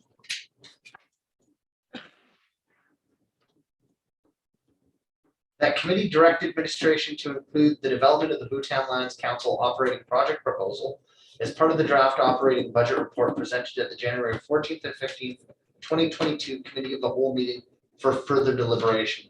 All those in favor, please indicate. And any opposed? I don't believe so, and that is passed unanimously. Thank you. We will move on to the next proposal, which is the bike racks at key locations proposal presented by Councillor Labarge. Thanks. This was actually something, not an idea unique to me. It was something that a citizen brought up when I was knocking on the door. And she had mentioned that, she went everywhere on a bicycle in the summertime, but when you get into our shopping areas, there's nowhere to safely lock your bicycle. So trying to get it locked to the light post, it just was not perfect. And she asked that maybe we give that some consideration. I think the cost would be minimal and it'd be a great service and really building out our bike community. Thank you, Councillor. Councillor Ostashik? Mr. Chair, the only question I had about this one is it seems more capital focused than operational. I just looked at administration to see if this is something that could fit under the operational budget or if it's a better fit elsewhere. Thank you. Administration, if you care. Yes, thank you, Mr. Chair. The same thing crossed my mind when I was reviewing them. Mr. Osmond, as you're managing our whole process for us, is there a better fit for this? And then I may also call upon Mr. Von Claveren, because there are, we have thresholds where things are done at a cost operationally. Like every year we spend, say, $5,000 on bike racks, so this time we'll do this. So there may be two pieces to this answer to support that question. So if I could speak first to the question of capital, assuming that council wanted to move forward with this project, I would suggest that it could be brought forward as an operating business case. The reason for that is that at this point, I don't think we can determine whether or not the investment would meet the minimum capitalization thresholds. And as we go through the process, if we determine that it is in fact more appropriate as a capital project, we can make the transition at that time. But yeah, the first two questions are, is council interested in proceeding, and is this something that can be addressed within the operating budget as it exists? So I'll let When we build this administration. out, okay, thanks. When we build this out, we may have a recommendation of where that belongs. And Mr. Von Claveren, is there anything else that we know for sure this is a good fit within operating? Because this is something routinely we have a pocket of money for, and we could just allocate it toward this in 2022? Thank you, CEO Howarth and through council. So basically, it's not really something that we do in the operating budget to continuously expend this type of asset. The one time, of course, that everybody knows, it's in front of the rec center, which was part of a one-time at that moment. Budget-wise, you can see that those type of recs will cost you about, let's say, between 1,000 and 1,500 installed, shipped, and delivered. So once you talk about 3 or 4 at any location at one time, you're looking at a $5,000-ish price tag. So it's not something that we do on a regular basis out of operations. Thank you, administration. Councillor Haas. Yeah, I'm in support of this. In fact, I would even go further into, is there other areas in our community? But I definitely am in favor of, Greenville, Green Square, and the Valley shopping area. We have a lot of people that utilize bikes and locking them up safely. And we also know that there is unfortunately thefts of bikes, and this is a protection of our citizens and not worried about that. So I'm in full support of this. It's not a huge amount, but it's a good investment for our citizens. So thank you. Council, I have no one else on the speakers list. Any further discussion before we call this to question? Seeing none, we'll call this to question. That committee direct administration to include the bike racks at key locations council operating project proposal as part of the draft operating budget report presented at the January 14 and 15, 2022 committee of the whole meeting for further deliberation. All those in favor, please indicate. And any opposed? Seeing none, that is carried unanimously. Thank you very much. And I will just seek some confirmation that the next operating proposal as presented by Councillor Labarge, are you happy with the discussion on that at this point, Councillor Labarge, or would you like to bring this up? What's that? The Bhutan. The Bhutan lands. No, I retract it. I think that's a discussion we're gonna have. Yep. Okay. Council, is there any other desire to, understanding it's in the agenda package, is there any desire to discuss that by any other councillor? Seeing none, we'll move on to the following one. The focus economic development on measurable targets as presented by Councillor Labarge. Well, it's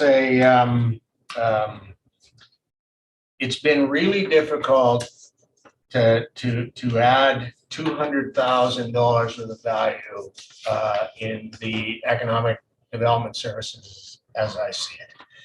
In a community our size, but it's important work. And I did have some discussions with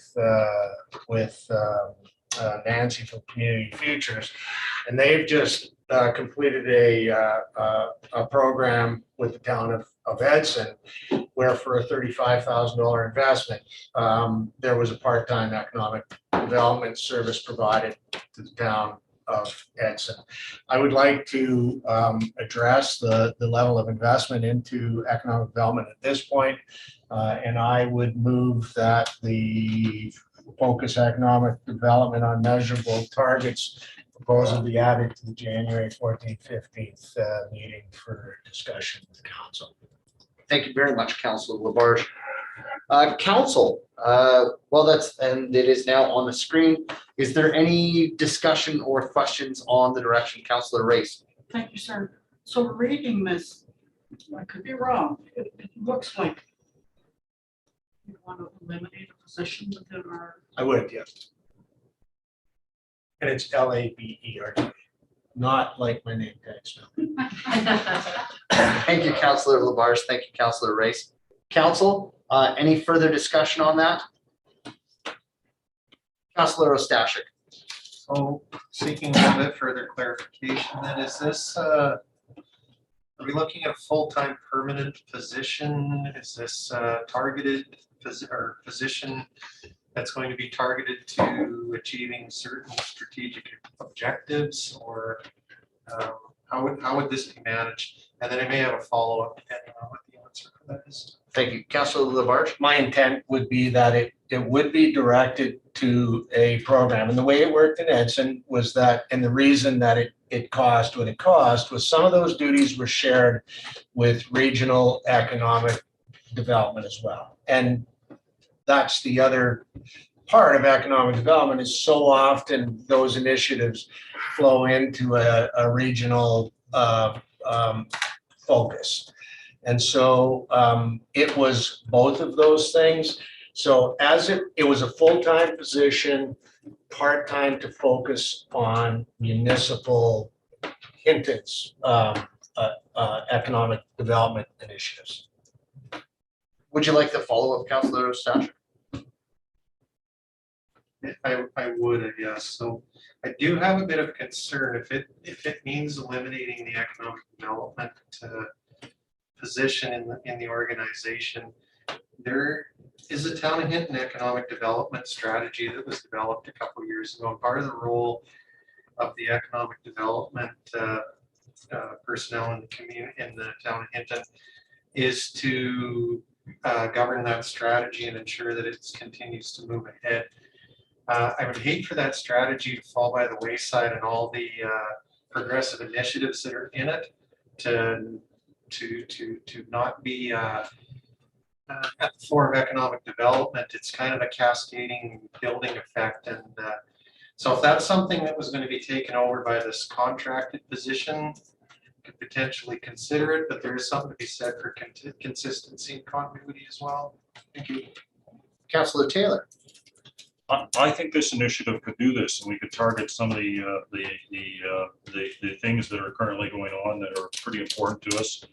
And I think the idea with this is that a lot of the things we get are justifications for the current economic development approach so far have been fairly nebulous. It's been hard to see what the $200,000 per year is delivering. This is to me a more targeted, project-specific, direct, measurable. Nothing that's important that's going to produce a direct, measurable result has to be dropped.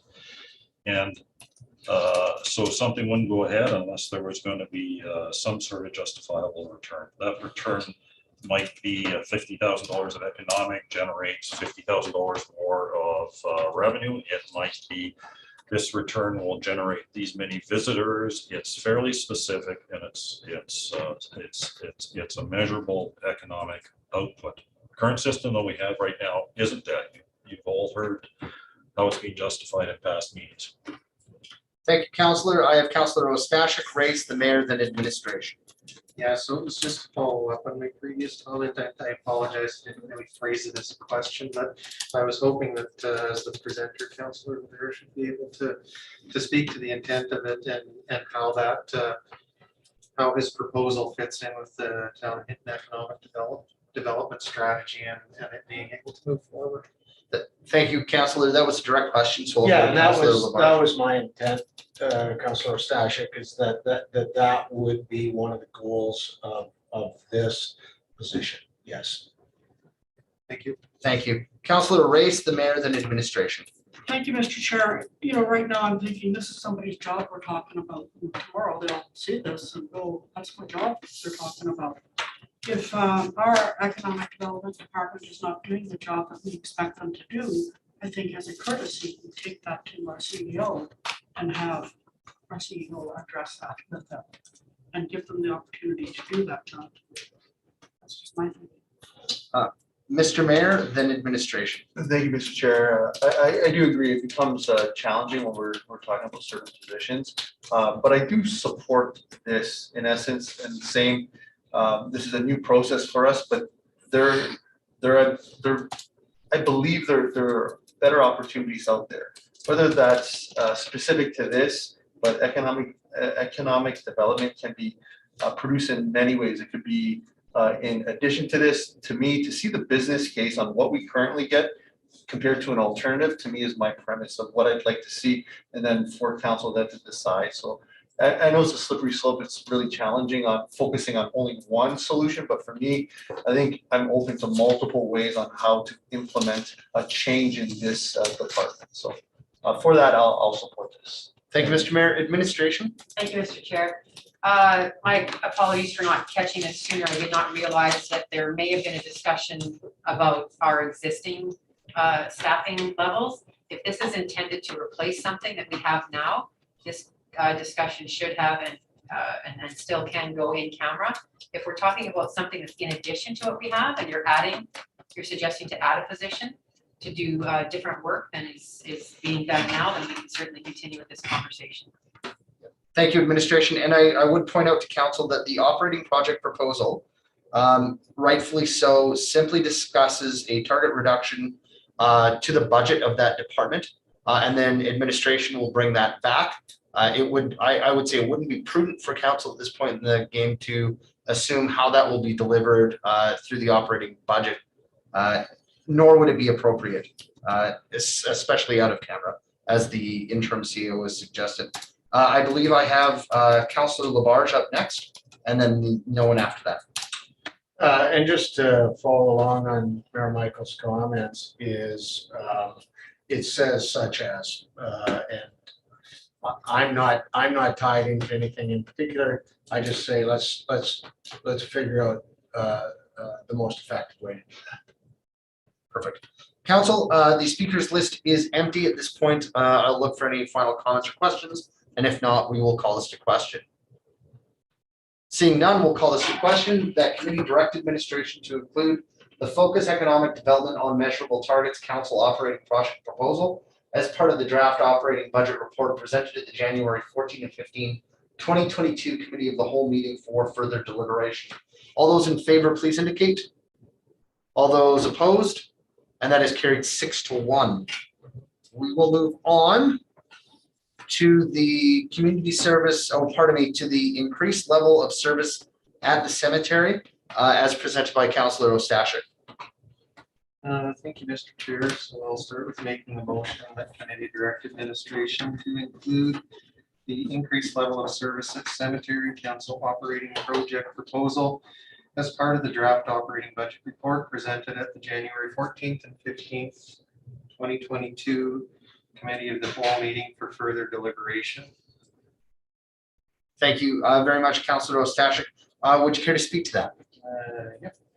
Scroll back to it. Yeah, so I think the operating project proposal is pretty straightforward.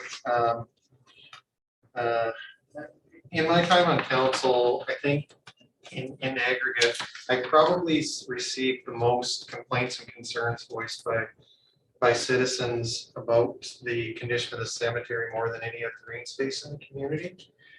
I think people have an intent and a want to make sure that the final resting place of their loved ones is well maintained and manicured and clean and kept in a good state. The one part I did want to expand on a little bit is the financial information portion of it, where I'm stating that I hope this can be achieved through a $0 overall impact. So there's a movement regarding urban landscaping called rewilding. Rewilding is a activity where previously manicured portions of municipal property are either by design or just by not attending to them anymore, allowed to return to a more natural state.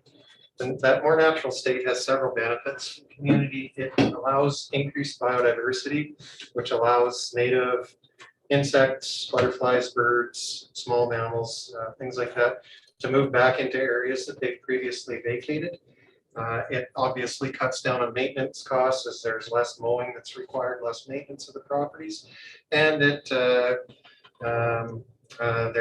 certainly can be considered to be a carbon sink, as the trees and greenery that are growing there capture carbon, convert CO2 to oxygen, all those good things that you get with a more natural landscape. So I think there's opportunity within the community for areas that are currently being maintained regularly to be maintained less, or even allowed to return back to a wild state, rewilding.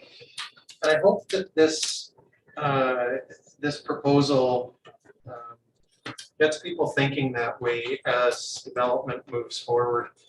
Rewilding has its compatriot wilding landscaping, where landscape design is by purpose made to be natural. So new developments don't have the manicured gardens that you saw previously in their landscaping. It's more natural and it has all the benefits that I indicated earlier. So that's what I would like to see, and that's how I'd like to see it achieved. Thank you. Thank you very much, Councillor. Councillor Hawes. Yeah, I really appreciate I was totally in favor of, looking at the cemetery and increased services there, but entertaining the idea of a different look at our landscape and how we, service that area in that way. I really like that opportunity to, if it's even just looking to see how it works in the cemetery and looking at the rest of our community as well. Because there is examples of different communities that have reduced costs drastically, to rewilding and reducing, mowing lawns, things of that nature. So, and there's so many different benefits to it. So I really appreciate Councillor Stashik adding that to this discussion, and hopes that that's something that we could look at into the future and into our I'll be in favor of this for sure. Thank you. Thank you. I have Councillor Ostashik, then Taylor. Yeah, sorry, just a couple things to clarify that I missed in my presentation. My apologies. Just to clarify the rewilding exercise that I was referring to, I'm not intending for that to happen within the cemetery. That's to happen in other green spaces in the community, and the reduced cost of not having to maintain them so much can offset the additional cost of extra maintenance at the cemetery. The other thing that I wanted to bring up as a part of this is there may need to be a process change in how the grounds there are maintained in terms of products that are left behind in memoriam and how long they can be there, where they can be. That's an administrative change and recommendation that I would hope to come forward with this. I've had it reported to me quite often that it's difficult to do some of the required maintenance there because of the amount of things that are left by people. So it may require some additional recommendations by administration on how the cemetery grounds can be managed. And I hope that could be form part of this as well. Thank you. Councillor Taylor, Councillor Hawes. Yeah, and I think some of the sections of maybe Highway 16 right away where we do some mowing right now, or maybe east access road west of Hardesty Creek. There's examples of areas where we're currently mowing where maybe we could use this wilding concept My only other thought is, this is a zero, is this a $0? So do we bring this forward now? Because we previously talked about that, or is this more for a strategic, I mean, all in favor of it. Councillor Stashik, direct question, please. No, I believe it belongs here because it's requesting an increased level of service, but the increased level of service comes at a request of $0 by being offset by a decreased level of service in other areas. Thank you. Councillor Hobbs. Yeah, I appreciate the clarification. I was reading rewilding while you were, and so I missed that, but I appreciate definitely, I'm in favor of this. I think it's an area that needs more attention, yes, and I think it's, a tribute to those that we've lost, but, the idea of looking at saving costs in other areas with rewilding is very intriguing, so thank you. Thank you. Council, any further discussion on this? Seeing none, we'll call it to question, please. That committee direct administration to include the increased level of services at Cemetery Council operating project proposal as part of the draft operating budget report presented at the January 14 to 15, 2022 Committee of the Whole meeting for further deliberation. All those in favor, please indicate. And opposed, seeing none, that is carried unanimously. Thank you. We will move on to, I believe, the last operating proposal that's presented. That is the take it or leave it sharing facility as presented by Councillor Race. Thank you, Mr. Chair. I'd like to make a direction. Councillor Race, please do. That committee direct administration to include the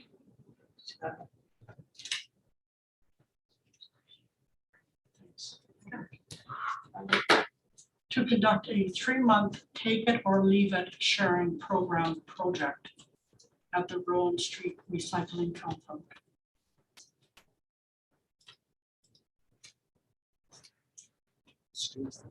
Yeah. Oh, sorry. No worries.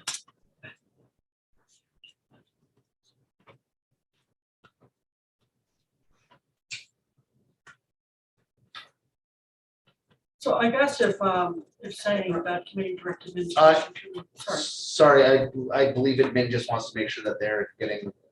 Did you get that, admin? Do you want to put it, Does she want it like the statement? you want or the statement? Conduct a 3-month take or leave it sharing pilot, you want that whole statement in? I truly do, because it is a pilot project.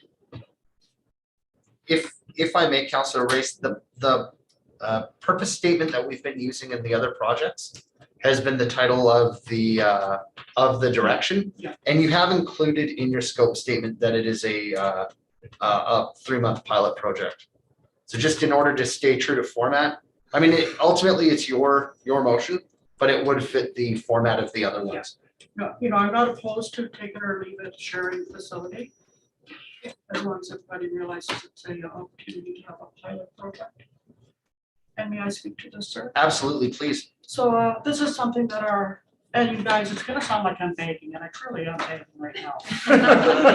Sounds like it. So this is something that our citizens have been asking for and requesting for quite a long time, and it's a wonderful opportunity for us to have this kind of project. Something else, when we talk about the waste management, their mission statement is to reduce, reuse, repurpose. And this truly would assist our waste management. I have heard that the stuff that's going into our landfill, my God, we furnish a house every week, just with the stuff that people are throwing away. Another thing that is very successful in our town is our Kick It to the Curb event that we have every year. We have well over 100, 120, 130 homes participate in that Kick It to the Curb. People want to reuse, repurpose, and yeah, there are. So I've talked to Sure Shop. They're not opposed to this. They think there is a place for this in our town. I've talked to Anne and Edson. She said she will help establish rules. There will not be any operating costs for this 3-month project from Anne. So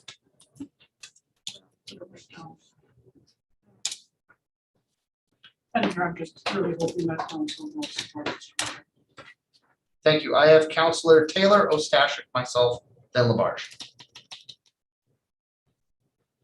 No 3-month operating costs because Ann's gonna help staff it or something? But my question really is on the long term, would there be staffing costs? Because we do have somebody at the Rowan Street dump anyways, right? So could they, maybe they could do that, and that's part of what we would explore. It's not a dump. I'm sorry, the recycling area. Through the chair, please. So may I respond, sir? Please. So in talking to Anne, she said for this 3-month pilot project, there would not be any additional operating charges to the town for us to do this project, but I'm thinking that if it is successful and we do move ahead with it, that they may charge us some money for that person assisting. Thank you, Councillor Race, Councillor Taylor, Councillor Ostash. Thank you, Mr. Chair. So I did have some questions about the infrastructure for it. They're similar to the bike rack questions that we had. If they're rented, it could likely fall under something operational, but would it be capital would be the first question. And then I guess the other question is the structures for it, whether they're the prefabricated options or the CCAN, they're quite large. And I was just wondering if there's room at the Rowan Street facility for the structures. Then I was also wondering, I guess, if not, as an alternative location, maybe to Councillor Rick's or to administration, if the Town of Hinton landfill would be a suitable alternative location. Thank you, Councillor Ostashik. Councillor Race, I'll let you respond to that directly if you'd like. Okay, thank you. So as far as the structure at the Rowan area, that fence, if the land besides Rowan belongs to the town, so I'm thinking that that fence, we could open that fence up and put, one of these structures in that opening. And the 3 that I presented to you guys, 2 are prefab, they're already built, and the 3rd one is a CPAN. And what I like about the fabricated one is one of them has 4 overhead doors, 4 doors. Okay, so you could place in furniture on this side and household here. So, and going to the landfill, we did talk about that, but there are so many people who don't have the vehicles to go to the landfill. So having it at Rowan just makes sense. I have myself and Councillor Labarge. I have 2 major concerns. The first is that the financial implications at the bottom of the project were quoted to be $4,000, but it's my opinion is that it is going to work out. If it was the will of council to support this, is that it would work out to be much more. I know that the individual working at Rowan generally seems to be busy most of the time, and that if we install the facility of whichever option is available, that's going to involve more work, and that means more personnel time, and obviously including more positions means more cost.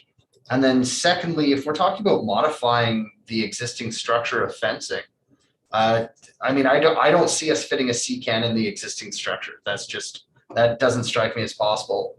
So, if we're putting it outside or if we're creating another prefab structure, there's going to be the HR cost of getting it up, of actually erecting it. Like, to me, the cost is going to be far greater than $4,000.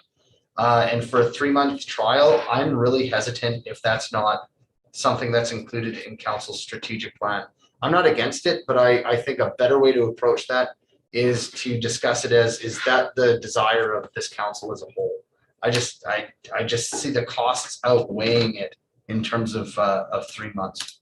Councillor Labarge, then the mayor, then Councillor Ostashik.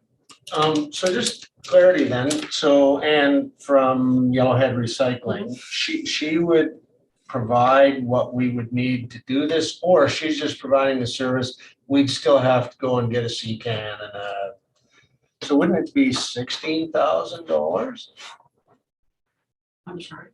Well, if we had to go get a CCAN, it'd be 16 grand, not, right? Are you, may I, sir? Please. Are you saying to purchase? Yeah, I'm looking for some clarity here, because Ann's just providing the service, not the facility, Yeah, correct? but, and you know what, I do have to apologize for that. So right here, I said that we've received commitment from Anne to assist. She didn't commit anything. Anne said, you know what, she would like to see this go ahead. She will not ask for any operational costs for this 3 months. She would have her person who works there assist. And the $4,000 is $900 a month rental. Correct. And then purchasing the shell. So, and my hope is, if I can, is if we advance with this, we move this forward, then the report coming back could maybe answer a lot of the questions that you, Councillor, would have. Thank you, Councillor Race. Mr. Mayor, then Councillor Ostashik. Thank you, Mr. Chair. I really love this, and I love this process because, and even for Councillor LaBerge's suggestion regarding the bike racks, January 14th or 15th, if there's a capital component, it'll slide into capital. And if it's a great project, we have the ability to add it to our capital or to move it to 2023. This is an opportunity to see, does it fall in here? Does it fall in capital? And whether it's forming a committee for a transit system, right? In order, like, this is the genesis that might lead to a different path. So conceptually, I love it. I think there's a need for take it or leave it. And as Councillor Haas said, a lot of these numbers are just made up. You're sitting at home, you have no real idea, but it's the premise, and then administration will do a high-level business plan. And our goal, I think, is to lift it. And I like Councillor Stashik's point about different locations, because perhaps there will be a different location for it if it's not. And to me, this prepares administration to then bring that high-level report with options on where we want to pivot. And worst case scenario is an idea for another year. But I think this is feasible. I think I would support it even if it fell into the capital realm. But if not, then it might have credence on its own here. So overall, I extremely like this, and I'll be strongly supporting it. Thank you. Thank you, Mr. Mayor. I have Councillor Ostashik, then Haas. Thank you, Mr. Chair. For my previous question, I'd asked administration to weigh in and they didn't get an opportunity. So I did want to hear from administration on whether the logistics are feasible or not. And as long as there isn't a good strong reason from administration right now to say, well, no, it's not going to be possible because X or Y, this does sound like something that I'd be easily able to support. Sounds So if I good. could hear from administration with their thoughts. Absolutely. Administration, if you would, Yeah, please. thank you, Mr. Chair. Certainly the team has seen your proposals for as long as you submitted them. Nothing was brought to me as a flag for this, but I would like to invite Mr. Rousseau if he's still on. I'm not sure. I can't see the full lineup here. And also, and there we go. Are you aware or can support a response to Councillor Ostashik's question about if there's room on the current site for a take it or leave it CCAN within that compound right now? Yes, thank you, CEO Howarth, and through the council. We haven't done the physical sort of site reconnaissance to ensure that it can fit. And so it would be premature for me to say it will fit or it can't fit. It may be a dimension alteration we have to do, but all options on the table. I've also heard council speak about the landfill, and I did suggest that, or we talked to Councillor Race about that as well at the time. So all options on the table. Once council gives us a direction as to, yes, there's an appetite to explore this over the next several months or year, then we will come up with all those answers that Councillor Stashik has raised and other councillors. Thank you, Mr. Chair. Thank you, and thank you to administration. Councillor Haas, I have you. Yeah, I'm in favor of this. I think it's, personally, I like repurposing certain things. So I think it's definitely something to explore, and I'd love to see it come to the January 14th and 15th. The only question I have to administration, in that business plan, will it include like any liability costs or anything like that? Because I know that out at the landfill, there has been discussion in the past of, why can't we go out in the landfill and grab some things from there? And one of the biggest things is the liability that faces. So I just want to, that would be part of the business plan. That is there going to be any added costs? How will we manage that as a community if we move forward with a project like this? But that would be the only thing. But other than that, I'm in support of this. Yes, thank you. Administration? Yes, we can, thank you for that note. We will make sure that we make some sort of statement in what we bring forward that addresses that, if we can figure that out, because that's exactly a potential risk. We'll have that figured out in part or whole before you see this again. Thank you, Councillor Haas. I have Councillor Taylor. Yeah, I support this. One thing I'm unclear on is the long-term cost of this after the 3-month trial, right? The 3-month trial should trial what it's going to cost us too for the long term. So if the service is provided free, is that trialing the long-term cost? Councillor Ostashik. I think Councillor Taylor asked a question, did you not? Sorry, you know what? Yes, he did. Councillor Race, would you care to respond to that? I'm kind of looking for admin if they could. Yes, absolutely, please. Is anybody else like? It doesn't have to be. Yeah. Doesn't have to be provided now, but if it's provided when we talk about it more. Correct. Maybe that's- If the intent is to do something beyond, typically a pilot project is to assess whether there's some long-term implications to that. We can, if there's anything that we can easily forecast, knowing right off the bat, well, if you want to move anything forward, the answer is yes. There will obviously be that's an increased service level and there'll be increased cost to that. But the pilot project should help determine some of that. So again, we'll make sure that we say something about that with the intent that you're trying to assess whether this is something we want to do permanently or not.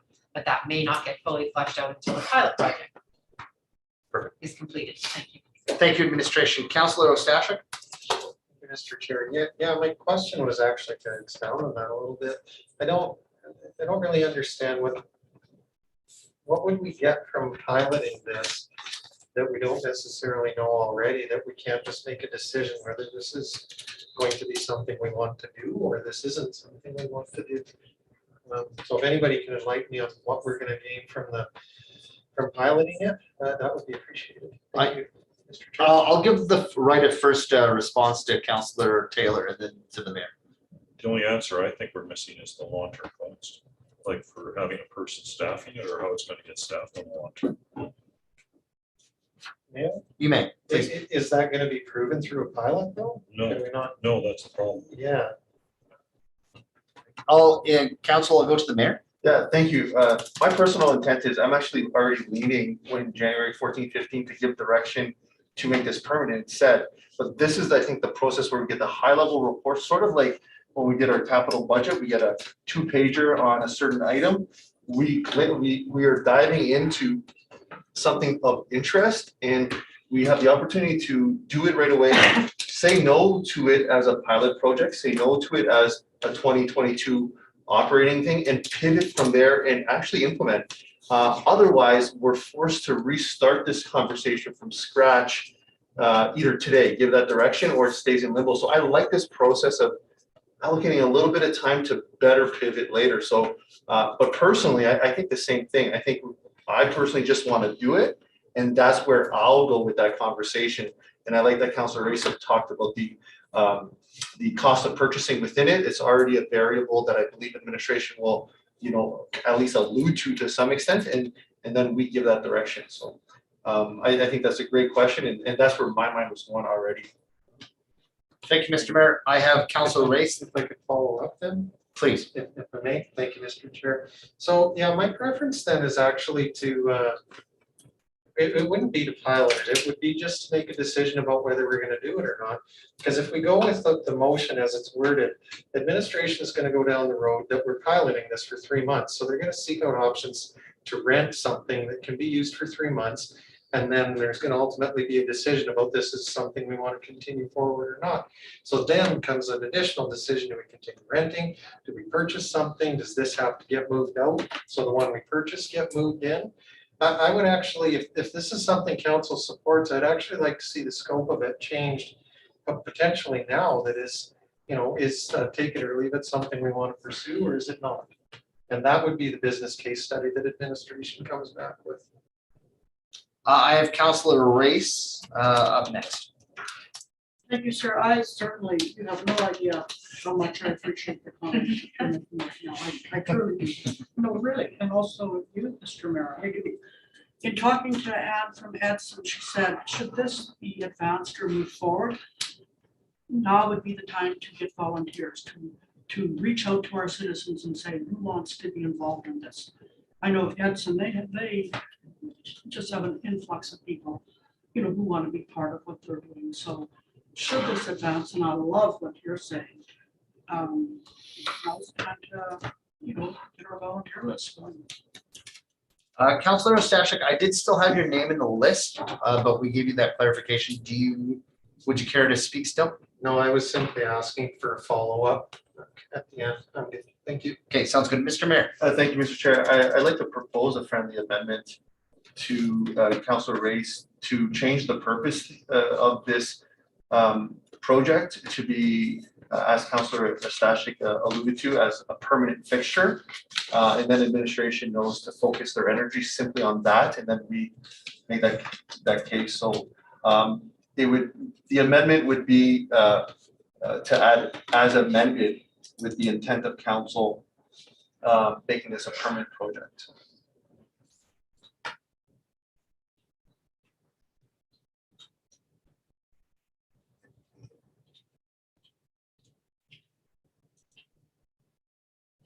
So it would be after operating project proposal as amended as part of the draft operating budget report presented, et cetera, et cetera.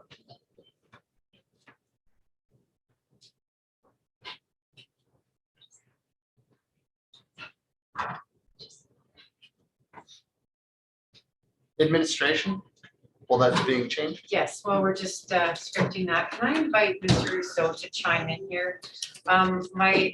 Just in order to meet expectations here, we are adding a new service and we're implementing it permanently. And we're trying to figure out how to do that all between when this gets approved on December 7th and when administration is reviewing all of this on December 17th, and all of our proposals are actually need to get to Mr. Osmond before then. So I'm not sure, Mr. Rousseau, whether we can flush out a full business case for a permanent service between now and then. I know we have some other priorities on the go. I'd be remiss if I didn't invite you to speak to that before we overcommit to what this requires. Yes, thank you, CEO Howard, through to the chair to council.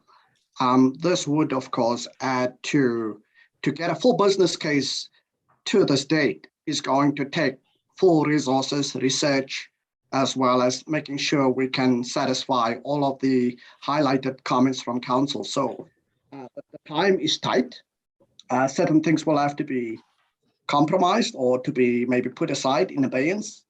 So the timeline is tight if council desires a full business case, since this is likely going to become a permanent feature for the community to enjoy or to become part of. Administration, thank you very much.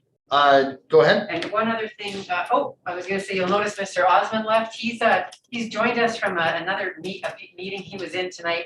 I think he's gonna get kicked out of that building when it closes at 9 o'clock. So he will,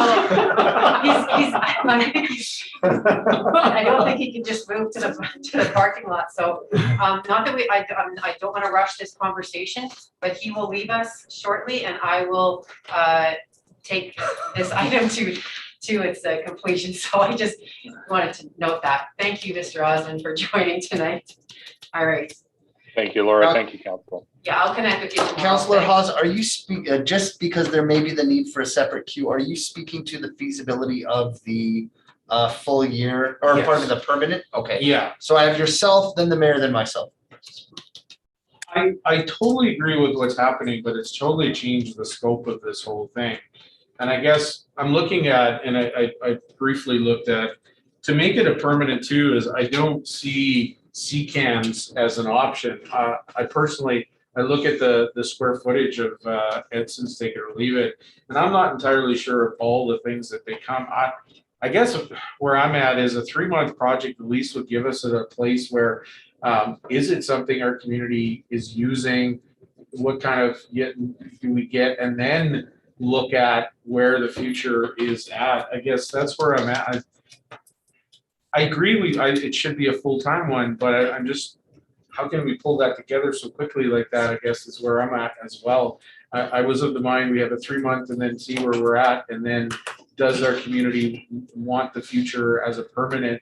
And this would be a good place to start that. But I'll hear for the rest of council. I mean, I'm still in favor of this completely. It's getting bigger now, and I'm not sure if what is proposed with CCANS is even gonna, because then I'm also the mind of, if we don't have enough room for what's brought, where is it gonna go? It's, so I guess there's a little bit more to it than for me, so thank you. Mr. Mayor, then myself. Thank you, Mr. Chair.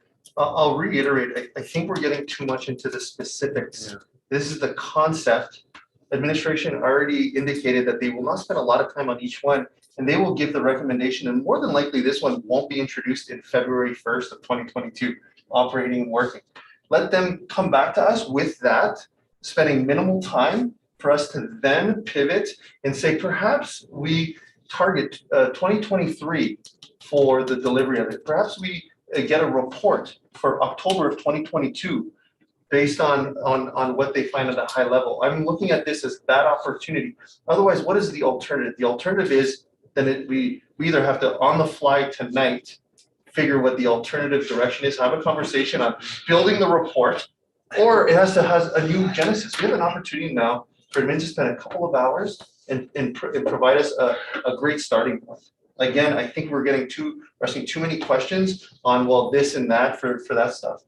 We have an opportunity on the 14th and 15th to further that. So to me, I still think it's a great opportunity to be better positioned next year. So I support it. Thank you. I have myself and administration. Again, my concern comes from a number of different positions. The change in scope is highly concerning for me, especially given the recommendation from administration, from Mr. Rousseau, is that in order to change that scope over such a short period of time is nearly impossible. That is what I heard from administration at this point. Further to that, there is a big difference for myself between a 3-month trial period, considering that this project may have an impact on the surrounding residents in that region, right? We don't know what the net effect of bringing in a container potentially full of valuables to the area is going to do to the region, right? So we're just going to make a permanent decision now that we're going to add that service there without understanding what the net effects are. Again, that's a big difference between a trial project and we're going to make a permanent decision right now.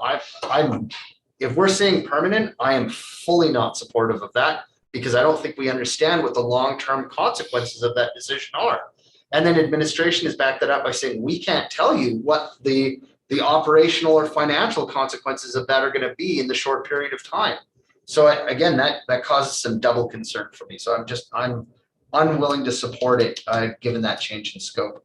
Administration, and then Councillor Taylor, I believe, and then Councillor Reyes. Thank you. Certainly, this is the opportunity to present these proposals. It provides council with these kind of conversations. And we don't lose sight of these kinds of things. There's a couple other places where this can come up as well. Again, your strategic plan. This solution, this idea could be a solution to a vision that you have for the community. So, you're overarching, and then this can be like, aha, one of the ways to do that and achieve that is to explore a permanent take it or leave it. And so, again, not that your strategic plan is a list of projects, because it's not, but this project could deliver on one of those strategic directions that you have. So there's a place for it to be assessed and can shake out there. The other thing is that we do have the landfill authority is in the process of moving from an authority to a commission. And while that's not going to happen as quickly as was originally thought back in fall, in the next year, when we have those conversations, there's an opportunity to assess whether something like this could permanently go and be built into that transition, thinking so there's a couple other pieces where this could also fit, but we'll bring it forward however it shakes out tonight and do our best between now and when it comes to you to build it out. And then absolutely, the first place is to have a conversation to determine whether you want to add an additional service to your other list of services that you're in, whether you want to reduce something else in order to accommodate this, or you want to, again, take care of the business you're in now before you start adding more services to your resources. And so that's the value of this will call the January meeting, is that you'll see everything in context, as opposed to just even tonight, you're only assessing one at a time. You're not even having to rank the 15. So this is actually the easy part. So I support the direction it's going, and we will not lose sight of it. You have several opportunities to revisit this opportunity again. I have Councillor Taylor, then Labarge. Very quickly, I like the 3-month trial idea, and the reason is that Councillor Race indicated that it's also an opportunity to test the volunteers and whether they're able to volunteer. So that answered the question that originally caused us to go with the permanent thing. What are we getting out of the volunteer, out of the trial? We're getting volunteer testing. So that's a positive out of the testing. Thank you. Councillor Labarge. I mean, I wasn't even going to comment because it made such explicit good sense to me, but your comment, Councillor Goons, sort of got me thinking not only the aesthetics of dropping a 40-footer in somebody's front lawn, but the potential implications of that neighborhood. So I think location is going to be incredibly important so that we don't impose that on a particular neighborhood. So I would love to support the trial, but I think we got to figure out how we execute this. Administration. If I could invite Mr. Rousseau to add a comment here, please. Yes, thank you, CAO Harworth, and through to the chair to council. This is a brilliant idea to have this take it or leave it. It shows leadership from council's perspective that you're in the business of reuse, repurpose, and recycling to a certain extent. Other communities have done it with a trial project, and then eventually it became a bigger entity of their part of their business. The reason why, from an administrative perspective, I would suggest that we go with a trial. Yes, there's funding that would go up front, but it could be repurposed because, as Councillor Labarge just said, location is important. So let's say we take the current location that Councillor Race is indicating. That may create maybe the right place, or it may yield, homeless people starting to gather. It may become an unpleasant situation for the residents. And we may say, well, you know what, we're glad it's a pilot. We can maybe try out the landfill. And I know other locations, they do have it at the landfill, and they have it kind of not in the landfill, but kind of just a sector outside where you can loop in and out. And so it's accessible almost for specific hours of the day. The other important thing is if we do go on a trial or a pilot, there's also grants out there that we can go after that will support this recycling, repurposing, and take it or leave it concept. So this will help us to think through the plan quite succinctly and have the plan well baked, so to speak, and help us with future endeavors on this. So I do like what Mayor Michaels has said, let's bring this forward as a concept. Let's explore it further through 2022 and in October, you'll get a full report where it's well thought through, all options on the table, and even the cost and the ongoing cost would be part of that exercise. So that's just some of the thoughts that WIS administration had. Thank you, Council. Thank you. Councillor Ostashik. Yeah, when I was talking earlier, I was all excited. But now having heard some of the challenges expressed by council and administration, both, I'm going to walk back a little bit and support the 3-month pilot project. I think there are a lot of questions that need to get answered. So, yeah, I would like to see the friendly amendment removed from that motion and have it go back to a 3-month pilot. So, thank you. Mr. Mayor? Thank you, Mr. Chair. I was overly excited too, because of Councilor Ostache. But technically, I don't think Councilor Race accepted my friendly amendment anyways. It never went to her, so. Very subtle. I want that struck from the record. And The chair will support and that. we continue with the pilot project and appreciate everyone's comments, including administration regarding this. Thank you. Perfect. So as far as the chair is concerned, there was no friendly amendment yet, as the mayor recommended. We do have the original motion still on the floor from Councilor Race. There is no one in the Councilor. No. I was ready to vote. There's no one in the speakers list. Council, any further discussion on that? I thank you for the discussion so far. I think it was good nonetheless. We'll call that to question then.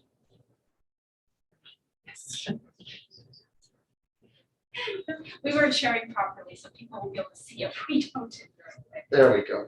That committee direct administration to include the take it or leave it sharing facility council operating project proposal as part of the draft operating budget report presented at the January 14 to 15, 2022 committee of the whole meeting for further deliberation. Council, all those in favor, please indicate.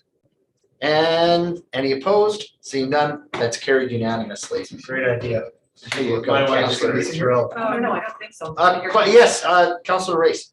Thank you, Mr. Chair. I cannot tell you how much I appreciate your support. Thank you, and thank you, Winston, so much.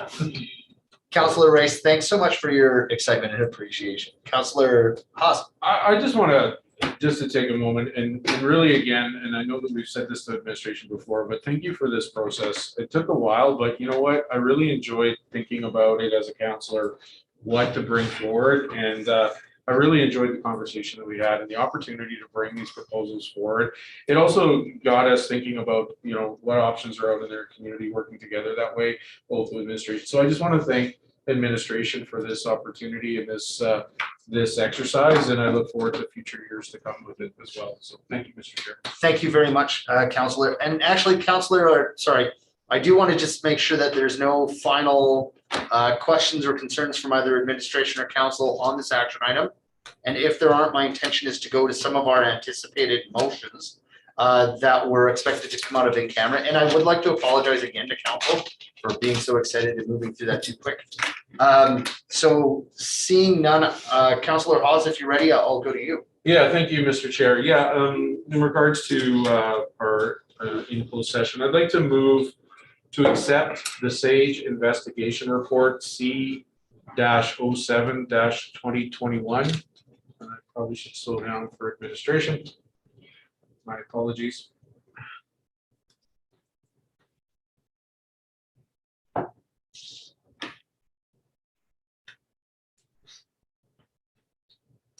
So maybe that, It should be direct. recommend- Yes, Yeah. that Thank you you. recommend council accept. thank you, yes. My apologies.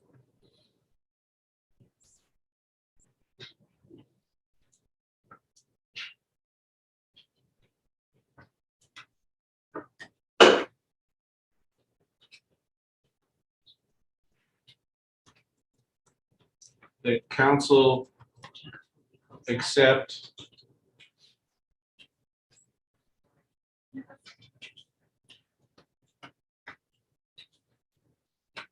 the SAGE investigation report.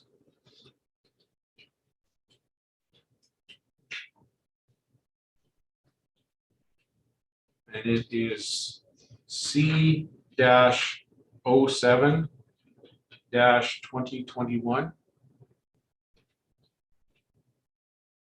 regarding a council code of conduct complaint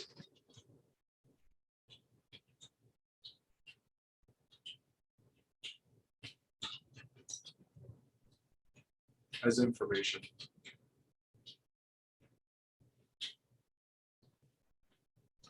Mr. Chair, I have no need to speak to it. Thank you. Thank you very much, Councillor Haas. Council, we have a direction on the floor. Questions, concerns? Seeing none, then we will call this to question. That committee recommend the council accept Sage Investigation Report C-07-2021 regarding a council code of conduct complaint as information. All those in favor, please indicate. And any opposed? Seeing none, and that is carried unanimously. I'll go to Councillor Ostashik, please. Thank you, Mr. Chair. I have a motion as well.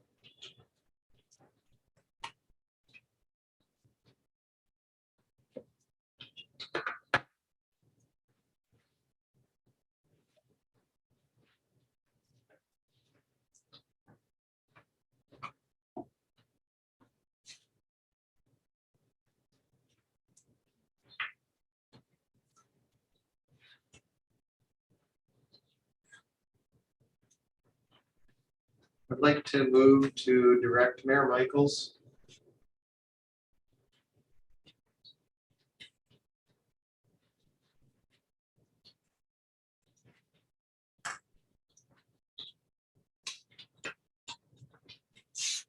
to contact legal counsel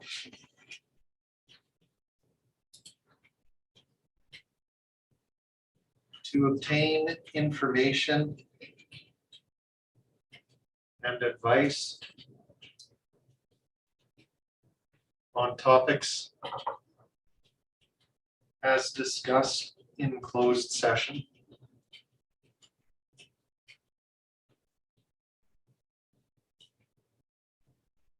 Thank you, Mr. Chair. Thank you, Councillor Ostashik. Council, is there any discussion or questions on the item on the floor?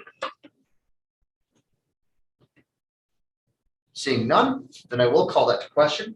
That committee direct Mayor Michaels to contact legal counsel to obtain information and advice on topics as discussed in closed session. All those in favor, please indicate. And any opposed? Seeing none, and that is also carried unanimously. Mr. Mayor. Thank you, Mr. Chair. I'd like to request a 7 or 8 minute recess if possible. Absolutely. We will adjourn for 8 minutes and we will reconvene at 9:20 p.m. Thank you. Sorry, the phrasing.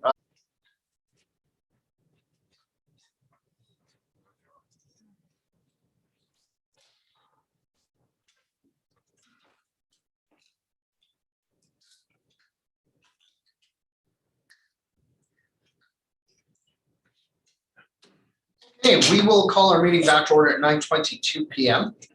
And we are on to. Find that meeting, so I can't dial in.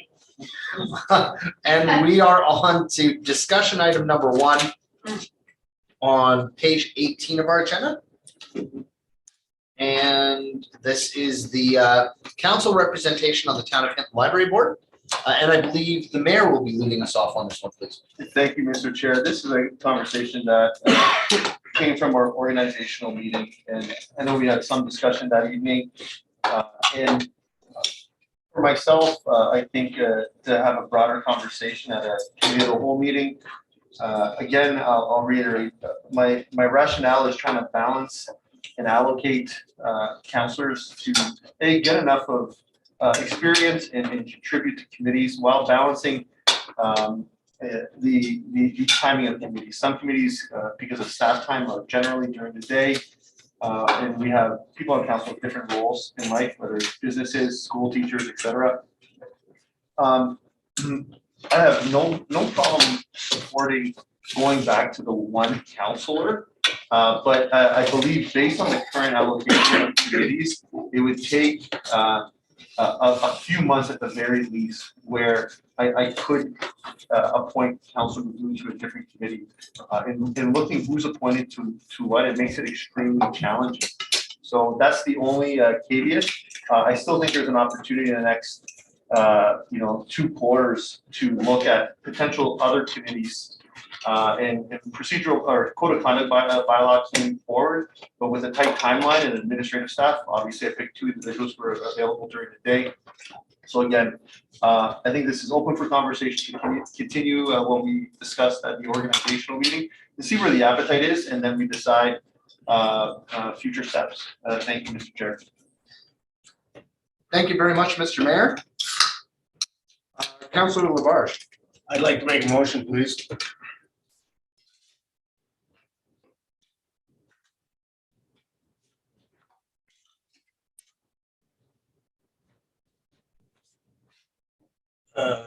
What's the wording? To direct committee. They'll help you. I want the Go to committee to Mopolo. direct council to do what I'm gonna say.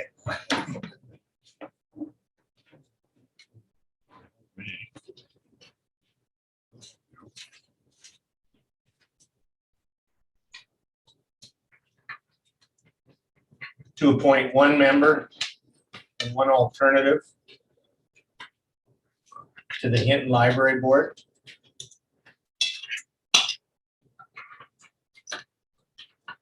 The member and alternative member to be decided by the mayor. Councilor Labarge, would you care to speak to that? No. Perfect. Sounds good. Council, any discussion on this? Councilor Taylor. I support that. I mean, give them a reason, but Councilor Ostashik. Thank you, Mr. Chair. So yeah, I just got a question to council, anybody. Is there any benefit to having two regular council or two councilors who regularly attend the library board meetings? Thank you very much. And I will go to Councilor Haas. Yeah, I've been thinking, I'm currently a member, I've been a member of the committee for past term and current term. You know, and how I look at it is, I mean, having another person at the table, you know, deliberating, having ideas. I do think that Councillor Magoon does also bring some experience with his educational, you know, position as well to the library board. So I think, you know, having somebody there, an extra person, different ideas is always great.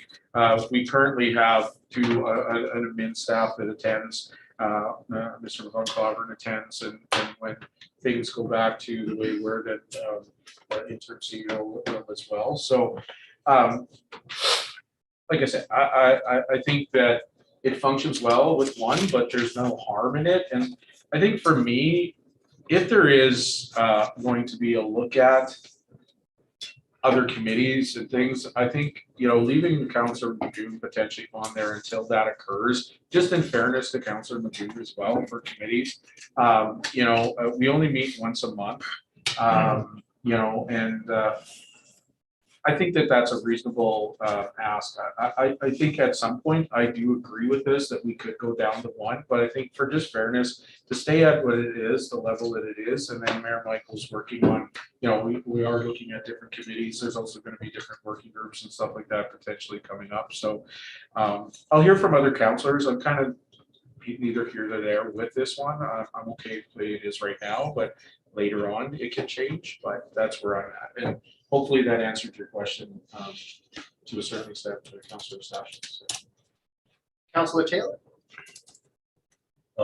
yeah, like there always was one. Then 2017, for reasons that I mentioned before, there was an extra one put on to deal with a specific problem that ended 3 or 4 years ago. So why does this board need two members when we only have one for the Hinton Economic Development Committee, one for the Fine Arts Society, one for the Forest Resource Group, one for the pulp mill? I mean, you know, we're going to have working groups or whatever coming up, and there'll be opportunities for all of us to participate. Some of our committees that we're on, including mine, don't look like they meet very often as well. So, but we'll be able to get usefully employed in that way. In my mind, there's just, yeah, one will always make a difference in all these committees. But do we need it when we have one administration, one head librarian, and one counselor on the committee? No. We got to start trying to economize. This is one way. Thank you, Councillor Taylor. Council, I have no one else in the speakers queue. Administration. Thank you.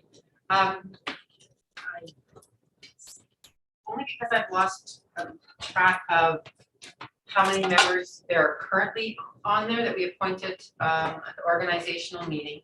So you can have, the whole board can consist of 7 people. So if there's 2 counselors appointed, that means you can only appoint 5 citizens. Or if you appoint 1 counselor, then you can appoint 6 citizens. So that's the map there, whether that was obvious or not. And the other part is, and it was just a slight note in the report here, is that what's unique to this, when you appoint council members on this board, it's different than most of your other boards, I should say, because we do have a landfill, for example. They function as a board trustee. So they each, if you had 2 counselors, they each have a full vote. So it's not, they don't just represent council and one person votes on behalf of council. So there is the potential that they could cancel out each other's votes and that would make it moot around the table. And the biggest piece is the idea that they are there first and foremost for the interests of the library board, not council and the community. And that makes this board and committee different than other boards and committees that council appoints people to and appoints themselves to. So I just wanted to clarify that if there's any questions for clarity. And I know that that's taken some while over the years to even understand, and we've had the library board ministry come out and help sort of train that. So it's, when you say what's the value of having 1 or 2, it's a little bit different on this board. Just wanted to share that with council. Thank you, administration. Councillor Hawes. So that, I appreciate that comment, and I missed that up to 7, because currently we just had a meeting last night, and having the 2 councillors, we had 7 present last night, and Councillor Magoo was unable to make it, so we would have had 8 people there. So based on that, I have to support this motion then, because we currently have 6 members, and then plus the councillor. So I'll have to support this then, because it's too many. Thank you. Administration. Thank you. Ms. Randall, I know when I started to talk, you grabbed something, and could you just double check that is the case? I'm assuming if you had 6 citizens show up to a board meeting last night, that they probably were assigned to it. Most people would just show up to one. Yeah. This is just, and this is where, just at the organizational meeting, we may have, that would be the time. Flashboarding. Yes, exactly. Thank you. If you can just verify that. And we can get back to you if you want to move on to your, any other people chiming in. Thank you. Thank you, administration. We'll just go to council here while administration checks to make sure that nobody crashed the library board meeting. Or pardon me, Councillor Hawes. Yeah, and to be honest with you, this is the best turnout that the board has had in members. I believe that last year it wouldn't have had that many. It would have been fine, but this year it just happens that we have 3 new ones. And then we currently have 3 incumbents as well. So, and 2 people stepped down because there wasn't enough people on there. So this is an unusual amount of people from this, which is great, fantastic. But yeah, so based on that information, like I said, reiterate. Thank you. While we're waiting for administration to wrap that up, I'll just speak because I am on that board currently. I think this is quite reasonable. I mean, if you look at the course of a year, that's got to be at least $1,000 or $2,000, that goes towards a counselor sitting on that board. And I think those are resources we could better use in multiple other places. Not that that's the only consideration, but surely that's one. And there is definitely good work to be done, and we'll find it. So, thank you. Administration, did we have? Oh, yeah, I just sent it. Perfect. Interim CAO? Yes. Yes, we do have Hans, Magoon, and as the members, and Taylor as the alternate. So I think if that puts us over, according to their bylaw, that needs to be addressed. Thank you. Perfect. Councillor Race. Thank you, Mr. Chair. Should it be alternate as opposed to? Absolutely. Thank you very much, Councillor Race.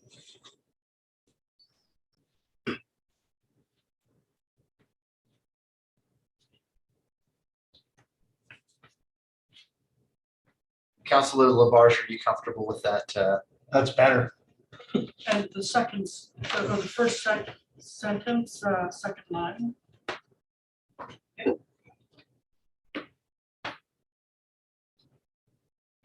Thank you, Councillor Race.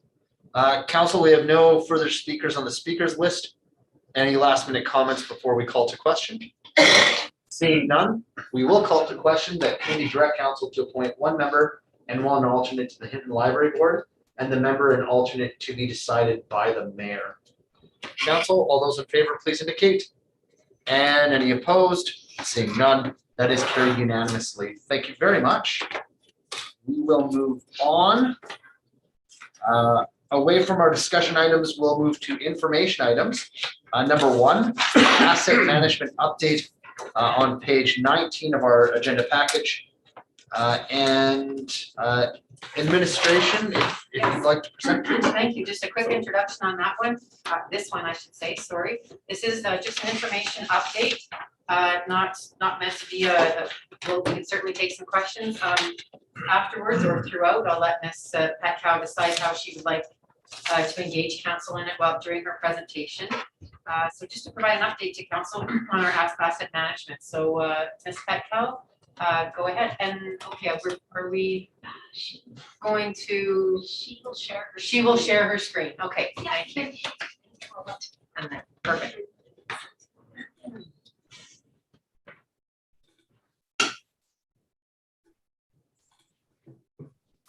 Can everybody hear me and see the screen? I just want to double check there. We can hear you, and yes, we can see your screen. Perfect. So good evening, everybody, and we'll hopefully keep this kind of short.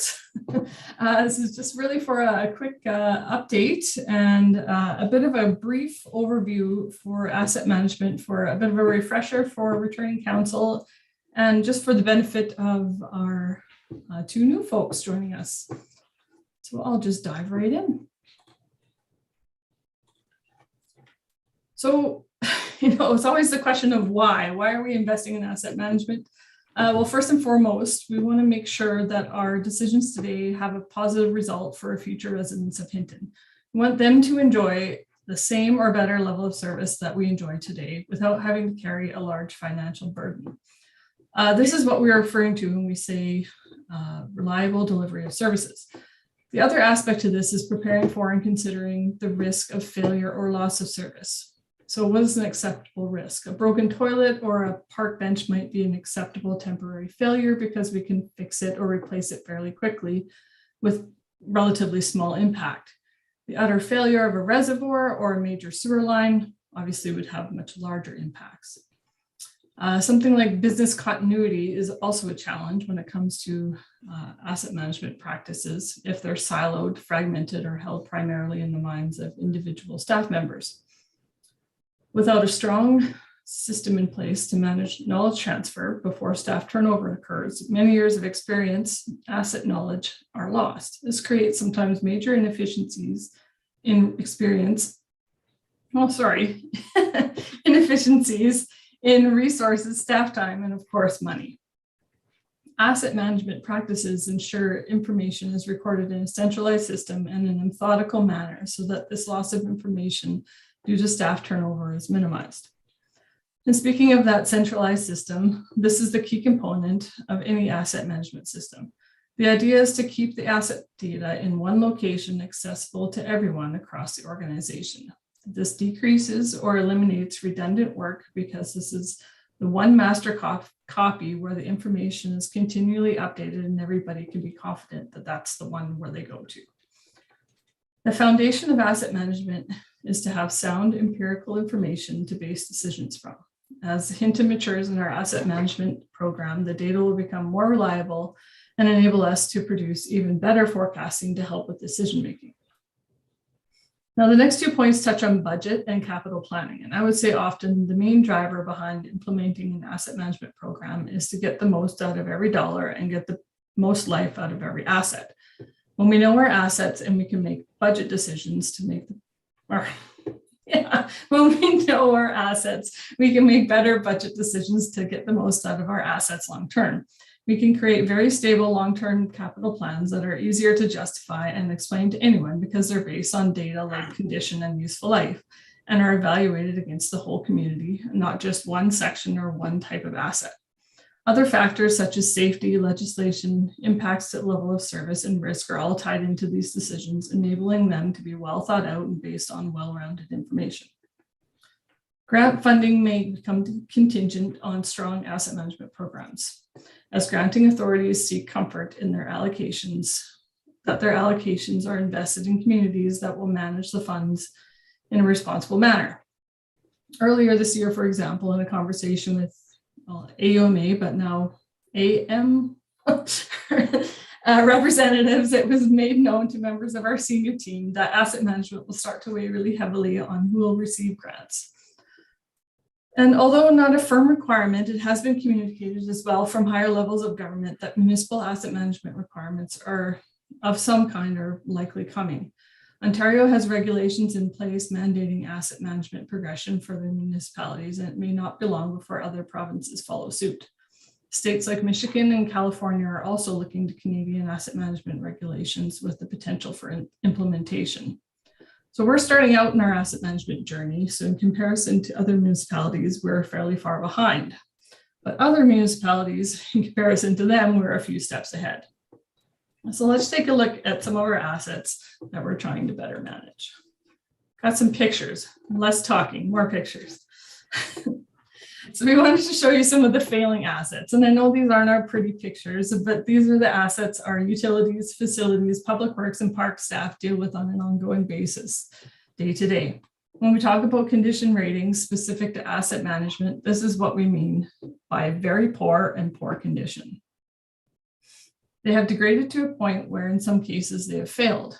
They might still be usable to some extent, like the running track above, or the remainder of the sidewalk, but they really aren't in a good state of repair.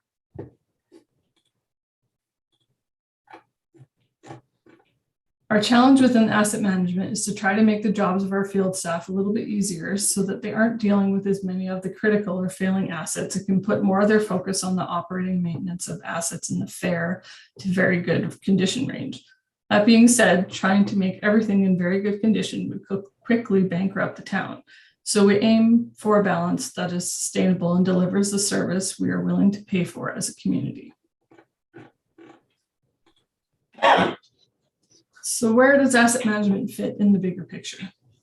This graphic is taken from the asset management strategy, and some of you might recognize it, and shows how asset management fits within the town's high level and strategic planning, and how those high level goals and direction are connected through to the asset management plan and our capital and operational programs and long-term financial planning. Administration is focused on data collection and improvement in order to build an asset management plan. The asset management plan can help us to improve our capital operating and financial planning because the processes inherent in just creating the plan will help us identify efficiencies, gaps, and improvement areas. So asset management is a journey, not a destination. So it's not a project that we can complete and move on from. It's a way of doing business at the town. It's one of our corporate management practices, similar to health and safety management, financial management, or performance management. So for example, similar to a health and safety program, we build the program, put tools in place to implement the program. Over time, we can improve upon that, strengthen our program by evaluating our current practices, training staff, implementing and updating practices with new technologies, and maintaining appropriate resources. It's two different types of programs, but they're built in a similar way. And that's what we're doing right now. So as we progress along our asset management journey, we'll be revolving around this circle many times. Each time we do, our asset management maturity level will improve, and so will our efficiencies, reliability, and adaptability. Although the town has been managing assets for decades, we have not been doing it in a consistent, methodical manner or with the entire organization in mind. We've been siloed. When we use the asset management buzzword, we're just referring to this methodology of doing things in that methodical manner. Our focus And the current phase of the asset management program development is collecting data about the current state of the town's core assets and our current life cycle activity practices. This information will lay the foundational information needed to create the asset management plan. And we just have a couple of areas shown there of where we're at and where we're trying to go. So just as a quick update on the project that was approved during the 2021 budget process, we are well underway. We did get off to a later start than anticipated due to the timing of the $50,000 FCM grant that we applied for. The approval wasn't received until spring of this year. So we held off on some of that until we got approval for that funding.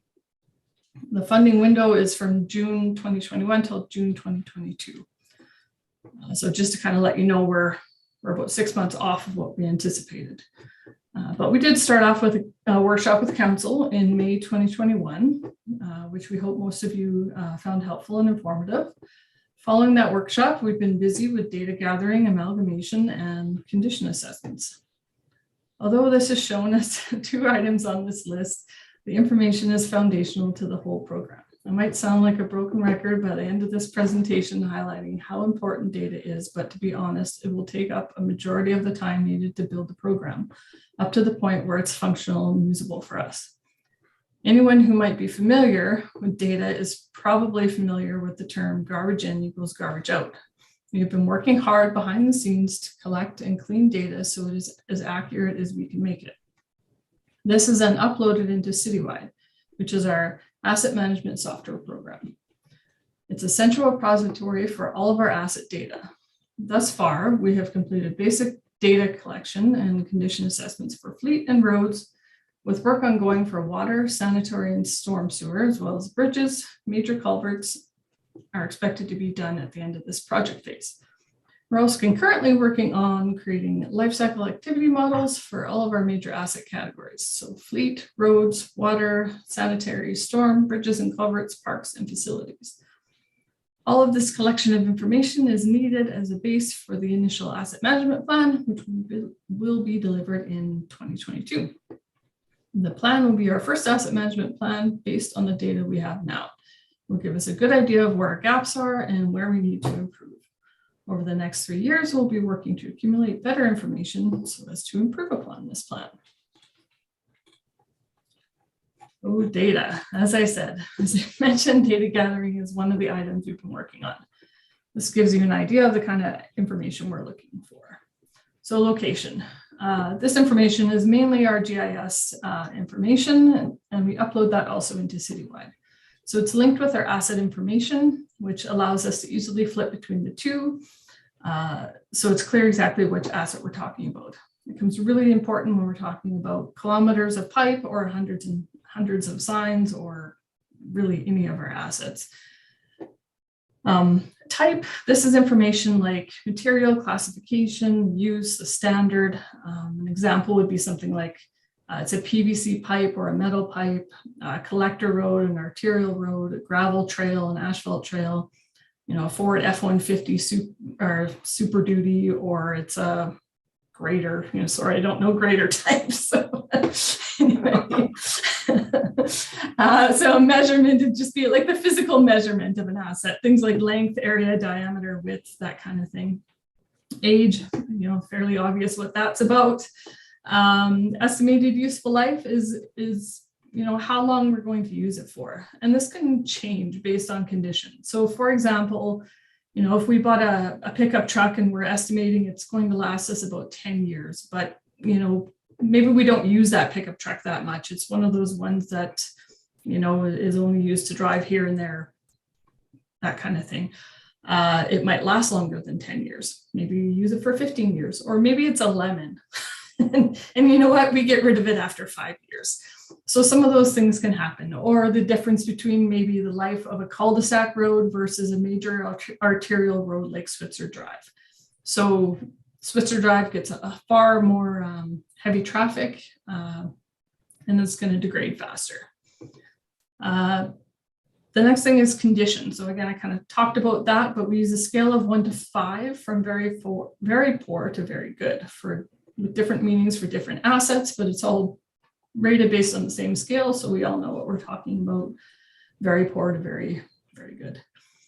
Historical costs, just like what it sounds like, it's what we bought it for or what it was worth when we acquired it. So an example of when we acquire something might be like when a developer puts in a sewer line, we didn't actually pay for that, but we still need to know what it costs when it got put in. Replacement cost is what it would cost today. So these will be periodically updated to give the best estimates of what the true costs are, so we can provide better estimates for things like capital planning. So as we're working through some of this, we're finding, our data is everywhere, it's nowhere. So it's in multiple spreadsheets, Word documents, people are keeping track of it in different ways. Multiple people are keeping track of it. It can be found in the minds of operations staff who have lots of experience and expertise with their assets, but maybe they're not, exposed to the financial planning side or engineering side of things. So some of the information is in as-built and digital and paper, it's in GIS, it's in the financial system. And the whole point of all of this is to gather it all together in one spot so everybody has the information. And this is the kind of thing that we can create with it. This is just an example of some of our road condition data that we were able to gather. So from the map, obviously we can see some of that red areas is the very poor. So there's maybe a problem there. We can focus in on that and spend some attention on some of those areas that maybe need some work. The other thing we can look at, is managing some of our life cycle activities. So we want to look at this fair area. So if we manage some of our life cycle activities like overlays or cracks and pothole control, so that big yellow chunk that's fair doesn't degrade down into the orange chunk that's poor, because that costs us a lot of money in upkeep and maintenance if everything is in the poor range. So we want to keep things kind of in that maybe fair to good range is a little more optimal. Trying to put everything in the very good range, that's really costly. And so here's a roadmap of what we're proposing going forward. So this is where we intend to take asset management over the next few years and what our major activities will be if council supports the program as we proposed it. So we'll continue to provide council with some regular updates so that you're more aware of our detailed progress as we're going forward, but this is the high level. The other thing I wanted to just touch on a little bit is staff training is built into this, and so that at the end of the process, our staff will be trained to utilize the system and it will be functional for us to use in our day-to-day. As I mentioned, you'll see data gathering in here and work to improve our data in all of these years. So it's foundational to the program, and without good data, the program just really won't function that well. So it's a large task and takes a lot of time and effort. Again, so there's two different versions of the asset management plan shown on the roadmap here, one in 2022 and one in 2024. The initial plan is done to give us an idea of the gaps and to provide an initial tool for us to use and evaluate our asset management practices. The second asset management plan will have more comprehensive data to pull from. So it'll include more of our core assets, and as well, it will have risk and levels of service included. The underlying aspect to all of this is the database of asset information we will have. So this will be useful for analysis for a multitude of different things, from finding efficiencies to looking at different funding scenarios and how that might affect the state of the assets going forward. So the asset management plan is a document that's based on a snapshot in time with recommendations. As we all know, things change, and having a database with the information needed to update the plan at our fingertips makes the changes far easier to do. So going forward, so by the end of 2024, the goal is to have an established asset management program with populated data and an asset management plan for our major asset groups. So again, that's fleet, roads, water, sewer, storm, bridges and culverts, facilities, and parks. Following this, it'll be important to maintain the integrity of our data by incorporating asset management into the way we do business going forward. Although the initial heavy lifting of setting the foundation will be completed by this point, putting integral pieces in place such as data management policy, establishing a schedule for recurrent training, and maintaining staff resources such as our asset management team will support the journey toward a more mature asset management program. After 2024, we will be looking at our internal asset management practices and how we can maintain and improve upon the foundation we have built over the previous several years. To give some examples, it would be something like how often do we inspect an asset? What data is collected? And how does the data get transferred into our asset registry? Are we doing the work twice? Can we create efficiencies? As I mentioned earlier, it's a journey and we're essentially at the start of it. As we mature in our program, we will be able to provide council and staff with a much better understanding of the whole picture of Hinton's assets and how decisions made now are likely to affect the community in the future. Thanks, and I'd be happy to take any questions. Perfect, thank you. Council, any questions? Councilor Labarge. I've been hearing an awful lot about this, Mindy, and thank you for your presentation. Trying to wrap my head around it. What are we talking about on an annual cost? Like, what's budgeted to do asset management this upcoming year? Thank you, through the chair. So this will come forward to you in an operating business case shortly. So I don't want to dive too much into the numbers at this point. I think that's a better discussion during the budget conversations there, but I think I'll just kind of leave it at that unless Winston wants to take any of that.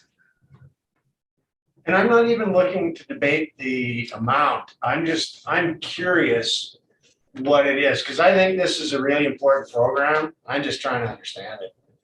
But if we got to wait till budget, cool. Council, any other questions? Oh, Councilor Hawes, Councilor Taylor. It's not a question, it's just a comment. I attended a session on economic development and asset management, council's role in it at this recent AM Alberta Municipalities Conference, and they linked economic development to asset management as well, which I think is really extremely important because they talked about how businesses, developers are looking at communities now with strong asset management programs, and they're being drawn to those communities that are very diligent on managing their assets. You know, because if somebody's going to come in and develop, and you know the roads, as you showed, are in disarray, stuff like that. You know, so there's a lot of I guess advantage to economic development linked to our asset management program. So I'm excited to continue to see this program continue. I think it's vital to our community, you know, to the current residents and the growth of our community as well. So thanks, Mindy, for the presentation. Councilor Taylor. So you already got condition assessments. Did those assessments inform this year's capital plan? Or they'll be in a better position to inform next year's capital plan?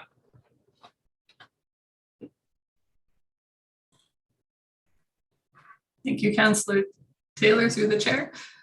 So I would say a mix of both. So yes, I mean, we do use our condition assessments now to inform our capital plan. My question, or my answer would really be, we'll be better informed as we go forward. We'll be using that in a more methodical way. Now we're using it as more field experience, based decisions and based recommendations. Asset management is much more methodical that way. It is based on a rating, based on useful life, based on data-based rather than experience-based. And it is also by experience as well, because I mean, when you go out in the field and you go, okay, well, what condition is it in with some of the field staff? And they'll go, okay, well, it's breaking. But when you have a condition assessment, say done by an engineer, that's a different type of condition assessment, and all of that gets fed into the system. I don't know if I'm answering your question properly. No, I think you are, but it also means that the stuff you can't see is being assessed, right?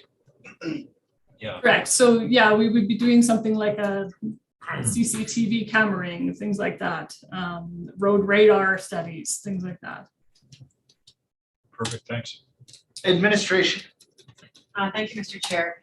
If there's no other counselors in the queue, if I could just invite either Ms. Weber or Mr. Rousseau, if there's anything else that you want to chime in here to support the update from Ms. Petro, that would be great. Thanks. If I may, through to the chair to council. Councillor Labarge, you bring up a good question, and I know that Mindy has just said that will come forward. But I think I'll just give you a little bit of background, and this way it's food for thought. Then when we get to the budget conversation, you can ask more specific questions. So the way our team has broken down the upcoming financials is that for 2022, there's an ask of about $65,000. If you go back to that, I think it was that those year 21, 22, 23, 24 roadmap, you will see that in 2022, what are we going to spend the 65,000 on? It is going to be a continuation of data gathering, and that could be either getting summer students to help us, that could be using our own resources, that could be employing a CCTV underground inspection. Not that that cost is built into the 65, that's a separate cost, but there's manpower to need to assess that information once it gets back to us. And then there's, of course, the version 1, there's some consulting time from the consultant who was on board when we did that May presentation. So you'll see in 2022 is an ask of 65,000. Then in 2023, you'll see a slight rise in an ask of dollar amount, which is 115,000, if I quoting all those numbers correctly. And then you will see a dip down towards 2024 from 115 to 75. And then we believe as administration, as we get towards 2025, that those amounts would become even lesser. And then it's just a maintenance cost for the software that we have, which could be in the order of about 15 to 20,000 a year, depends on the type of software, the upgrades that come over time. So hopefully that gives you some snapshot of the array of numbers and how they would peak and then again descend. So I just wanted to add that perspective for you based on the question that was asked there, Councillor Labarge. Thank you very much. That's way less than I thought. Appreciate it. Perfect. Council, the speakers list is currently empty. I do believe administration, are you looking for recommendation to accept the report as presented? Yes, in this as instance? information. Perfect. Mr. Mayor. I'll make that motion.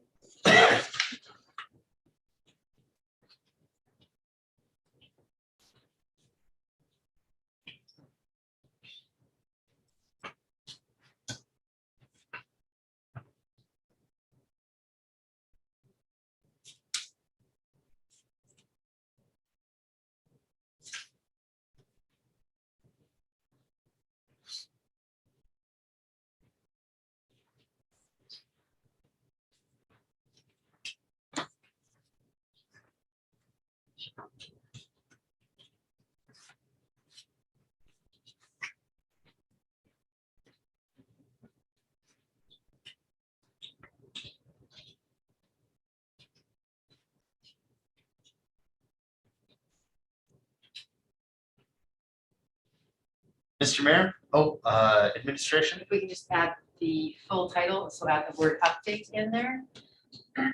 Just helps us when we're scanning documents for historical purposes. Thank you. So it's good. Mr. Mayor, does that meet with your expectations? Yeah, and great presentation, great info. Thank you for the numbers, Mr. Russo. So our level of anxiety is relieved. Truthfully, I think that's the biggest question that we get from residents, and looking forward to it. It's great. Thank you. Council, any further discussion? Just like maybe Mr. Rousseau had his hand up. Not sure. Mr. Russo, did you have your hand up? Did you wish to speak at all? Oh, no, I'm done speaking, Mr. Chair. I was just acknowledging Mayor Michaels' comment. No further Oh. comment. There we go. Thought maybe he was wanting to vote or something. Just kidding. Thank you. Council, any further discussion before we call to question? Seeing none, we'll call to question. The committee accept the asset manager report update for information. All those in favor? And any opposed? Seeing none, that is carried unanimously. Thank you so much. We will move on to the second information item, and that's the 2021 third quarter financial update and project report. And we'll go to administration. Thank you, Mr. Chair. Through to the rest of the committee. So this is the third time that we'll have been in front of council for 2021. We brought our first trimester because we were a little bit behind with our other priorities. We brought our first trimester report and then our second quarter report that was for the end of June. And what you have before you is our third quarter projection, which takes you to the end of September of this year. I do have a few attachments, but I'd like to invite Ms. Fox, our Director of Corporate Services, to take you through that report. And if you have any questions afterwards, so she'll just kind of take you through that and make sure you understand where we're at, how your budget's looking. All right, thanks, Ms. Fox. Thank you, Ms. Howarth, and Chair through to Council. I really need an in with the agenda committee because putting the financial report at the end is very challenging to keep you guys all interested and awake. So it's hard to liven up the report, but I'll do my best.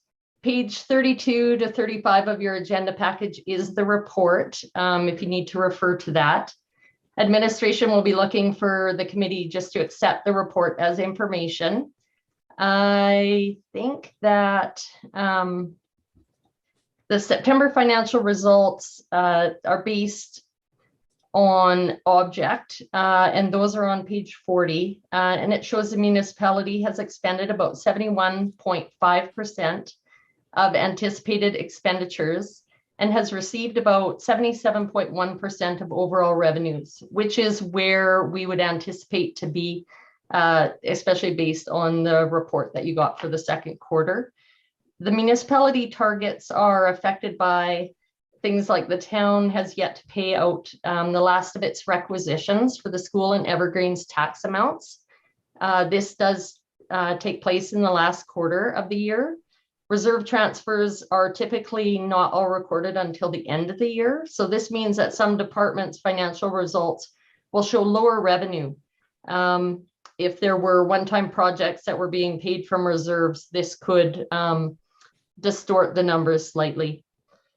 There are approximately 16 operating projects as approved in the overall budget. Sometimes what happens is operating projects,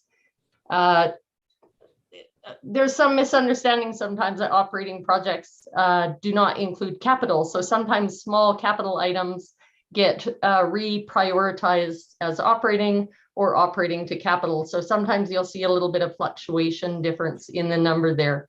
But what I tried to bring you is based on the approved budget. So it could be easily compared back and forth.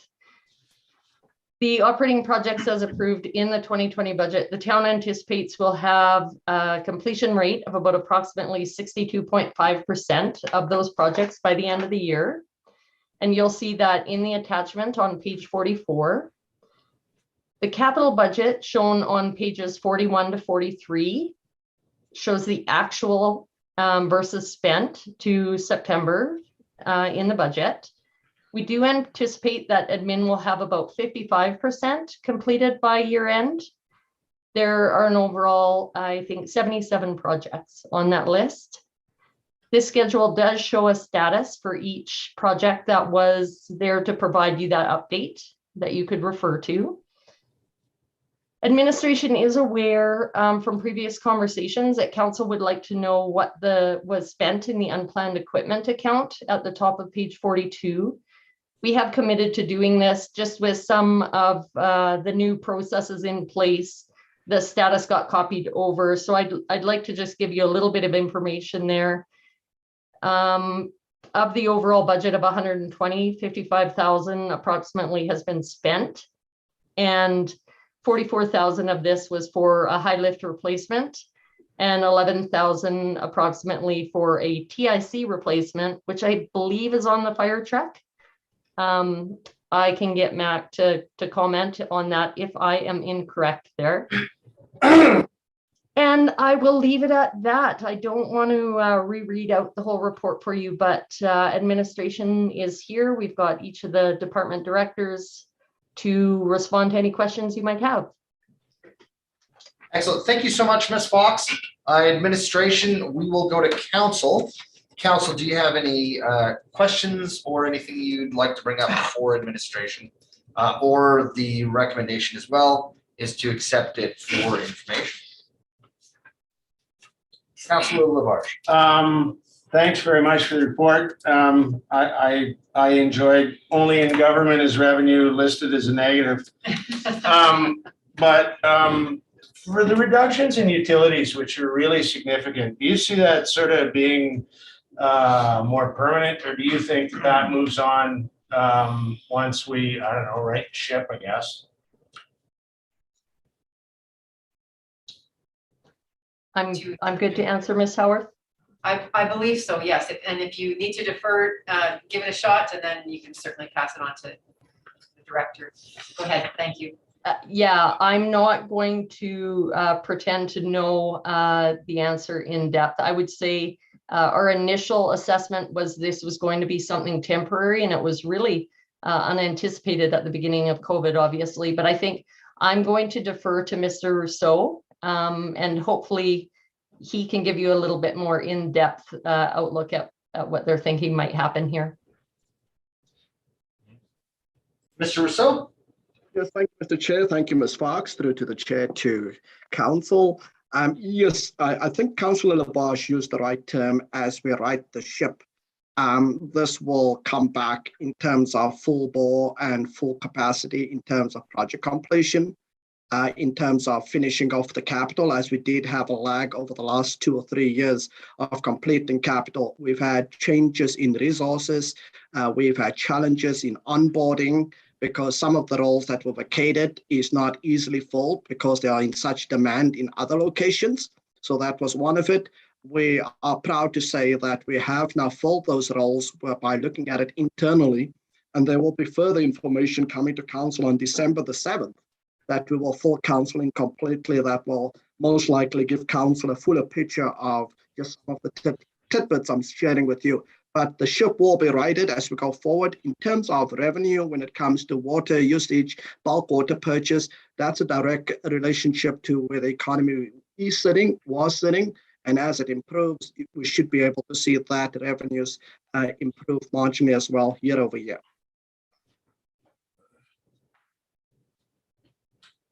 Councillor Taylor. Maybe this is a new guy question, or maybe it's late. But the revenues budgeted show 34.9, the expenses 39.6. I don't understand. So we proposed a budget with a $4 million deficit. Administration. Thank you for that question, Ms. Fox. I think you're the likely, and if Councillor Taylor, if you can just refer to the page. Oh, area. sorry, So that's okay, just so 40, I think. Page Yeah, 40, 40. okay, thank you. All right, Ms. Fox, if you can take that one. Thank you, Ms. Howard, through the chair, and Councillor Taylor. Yeah, this often trips people up because when we include amortization is a non-cash item. So if we do not exclude amortization, it does show as a negative. So the amortization should be the direct result of the negative showing. Hopefully that makes sense. I am also tired. Councillor Taylor, does that answer your question? I think so. Council, I have no one else on the speakers list. Councillor Haas. No, I'm just moving to what, sorry. I'd like to move that committee accept the 2021 third quarter financial update and project report for information. Thank you. Would you like to speak to it at all? No, I appreciate the report. It looks like things are on track. I like to see a lot of completes by the capital projects was great. Also seeing a lot of under budgeted complete as well. So that's good to see as well. So thank you. Council, any last minute discussion on that direction? Seeing none, we'll call it to question that committee accept the 2021 third quarter financial update and project report for information. All those in favor, please indicate.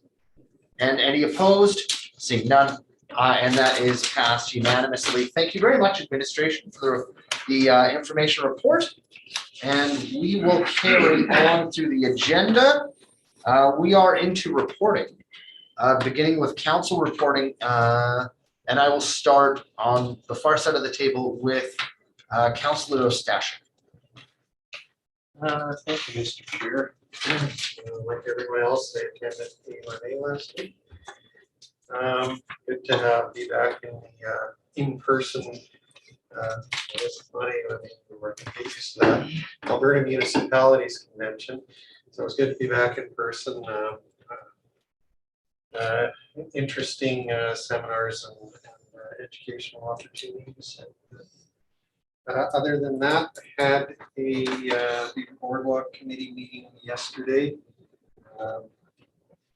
Boardwalk went through a couple of things that are going to be coming up this winter, including the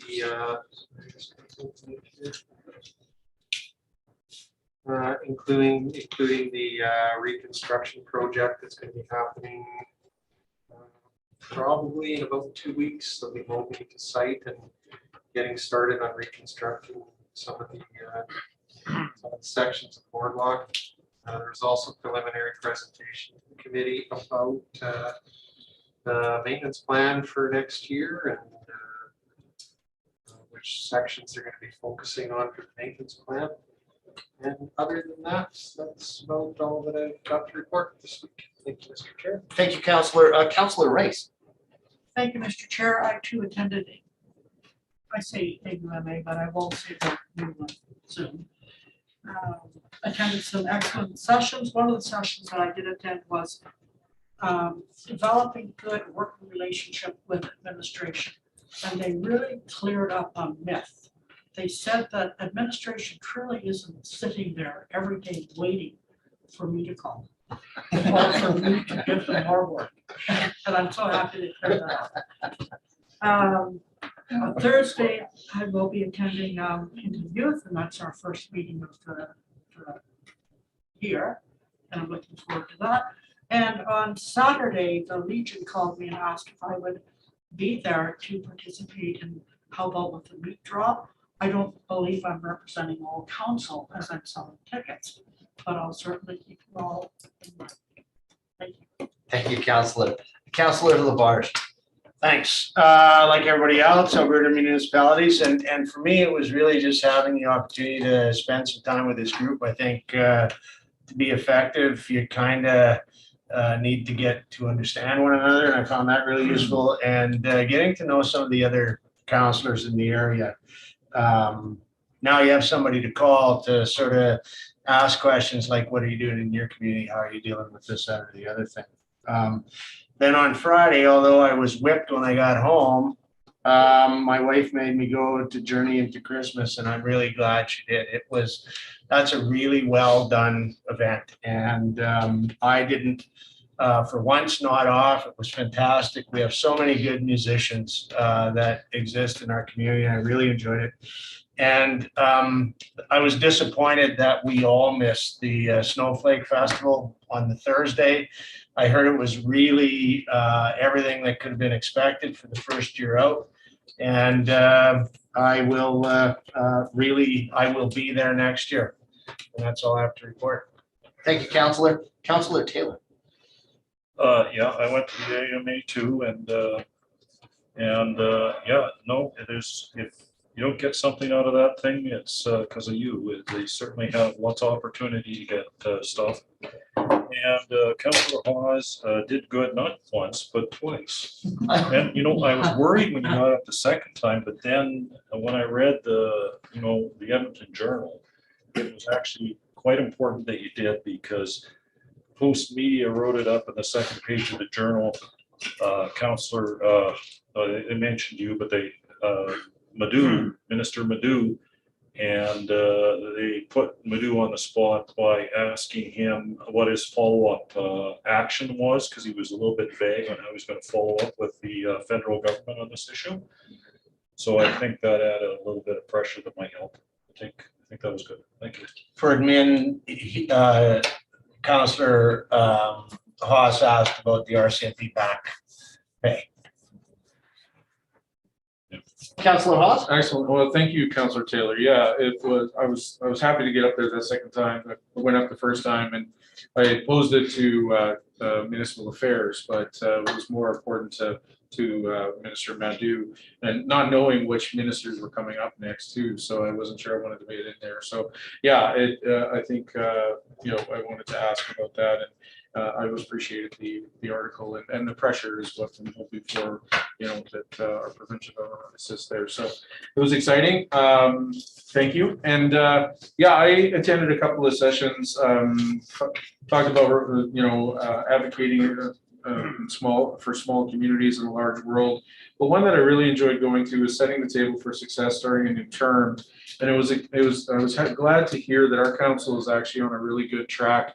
There's 3 bylaws that they suggested in a new term, and one is your procedural bylaw to review, which we've done in the last term. The other was the CEO bylaw, which we've also done, and the last is our code of conduct bylaw, which we are currently going to be working on. So that was good to hear that, as a council, as an organization, that we're on the right track. We're targeting the right bylaws to get updated.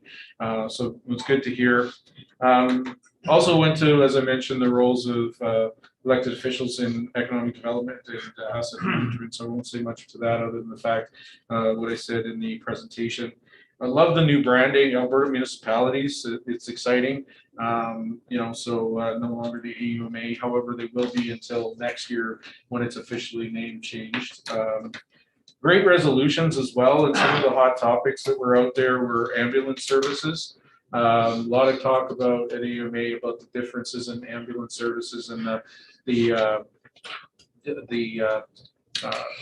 uncertainty of ambulance services in our community, hoping that would increase, the services would increase, but we're not seeing that.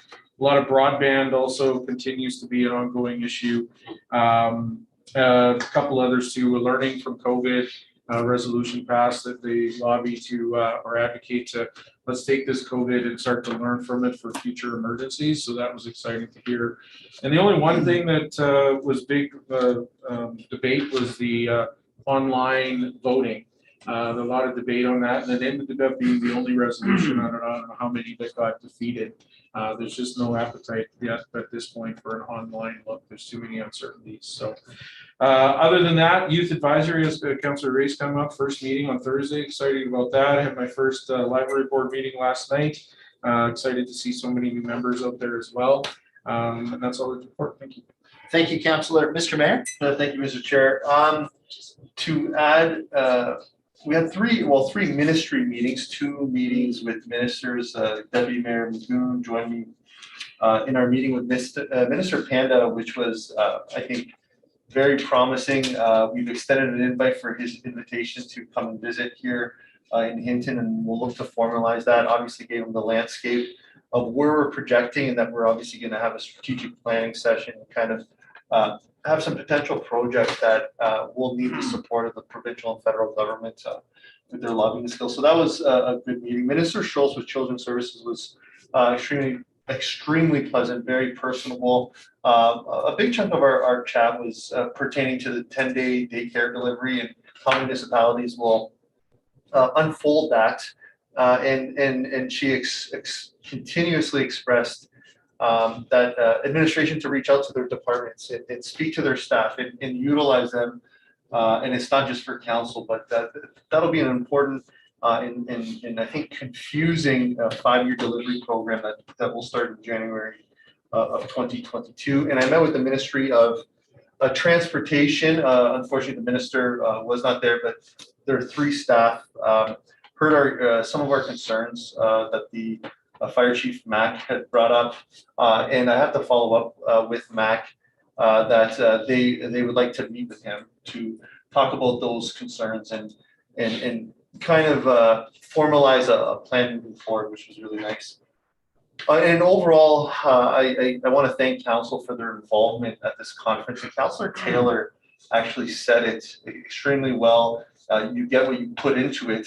And I have to applaud Councillor Taylor's ability to just go up to whomever has any influence to the town of Hinton. And I mean that seriously while laughing a little bit, that it makes a difference because there are so many people at these conferences that have a indirect or direct effect on our industry, on our town, and to broker that relationship, work with them, and ask tough questions, but still build those relationships is extremely important. I hope all of us can take kind of a note of that and kind of elevate everything else that we do. But overall, a really great conference, and I appreciate everyone's efforts. It was great. Thank you, Mr. Chair. Thank you very much, Mr. Mayor. And like my fellow councillors, I attended the Alberta Municipalities Conference. I will just touch on one session. I think it was the most significant that I attended. Was essentially the futures economically of the hydrogen industry, and really the outlook from now until I think it was forecast out to 2035, both globally and provincially, and how that is impacting the capital region and again worldwide. It's massive. I knew hydrogen was going to be big business, but not to the scale that they're forecasting, and it seems very plausible. And really, for those who aren't familiar, the high-level business case that they're laying out right now is essentially the opportunity for local economies and regional economies to invest in the commercialization in fleet vehicles and heating utilizing hydrogen, and how essentially that's extracted and what the most feasible way is. And really the beneficial thing for Hinton, again, we've already identified ourselves as a transportation hub. We really have easy access to all the key resources necessary to get involved in that. They asked for major highway, major rail, and access to water, which if you move from Highway 16 north, you get all three of those very quickly. So that was promising for me, and maybe that's something we can. And natural gas. Yeah, and natural gas, absolutely, for the extraction process. Because for those who aren't aware, it is actually far more feasible to extract those the hydrogen from natural gas as a source, as opposed to electrolysis from water, which was a learning for me. I didn't realize. So that was interesting. I don't want to go on too much more about that. I was very appreciative to the mayor for letting me come along as support with the Minister of Infrastructure, Minister Panda, and the mayor represented us extremely well in that meeting, in laying the groundwork for hopefully working a little bit more closely with the minister's office. And then lastly, I got to touch base. I spent, well, actually two connections related to the same issue, and I doubled up my hats, but I really do feel as a councillor it's important to represent on this issue. The sheer politicizing of the current curriculum rewrites, I don't think as a councillor and as a professional educator are in the best interests of our children. My one question that I guide my philosophy of education and our kids is do what's best for the kids. And I am very confident that at least involving my specialty, social studies, that's not what's happening. And so I'll continue to stand up for people's kids. And I try to hold those ministers to account during question period. I rambled too long, unfortunately, but I got my point across. And then I approached the opposition during the City of Edmonton meeting. I spoke with Rachel Notley about it for about 10 minutes. So again, I tried to advocate there. And that's about that. Council, we move on to urgent matters. Are there any urgent matters? Seeing none, I'll move over to the CAO reporting status report. Thank you, Mr. Chair, for your two committee. So I don't have any reporting or status report. I'd like to just jump into the last two items, and both of which you have attachments for. If I could invite the directors to turn their cameras on for this item. So what you'll see for the first time this month is two different reports. And I want to thank Jen Davy Campbell for working really closely with me and enduring a lot of animated conversations about where we're going and what we want to do, and of course our senior leadership team to get us to this point. So what we've done, and especially the new councillors, every motion or direction that is made at a committee of the whole or a council meeting is captured in a council action pending list, and it's assigned a number. We track when it was assigned, who it's assigned to, and then we provide updates to that. So so as an assurance that it never gets lost, that's where it goes. In the past, that has come to council once a month, usually the second committee meeting of the month. And you see everything in there together, and it's presented in the order that it was assigned. So usually you'll see your first item as dated 19, and not 1918. Oh my gosh, wow, 2018. And then it goes to the most recent. So we've done, the first thing we've done is we've separated your completed items from the ones that are still on your pending list. So our intent each month is you will receive the second item, which is pages 53 to 60. And that will be dated from the last time you saw the list to the date of the meeting. So you will always get a month or two if we haven't, in this case, you haven't seen this list in this term yet. So you'll always see what was completed since the last time you saw the list. And of course, we always have access to the ongoing huge completed list, but at least you can see what's been completed.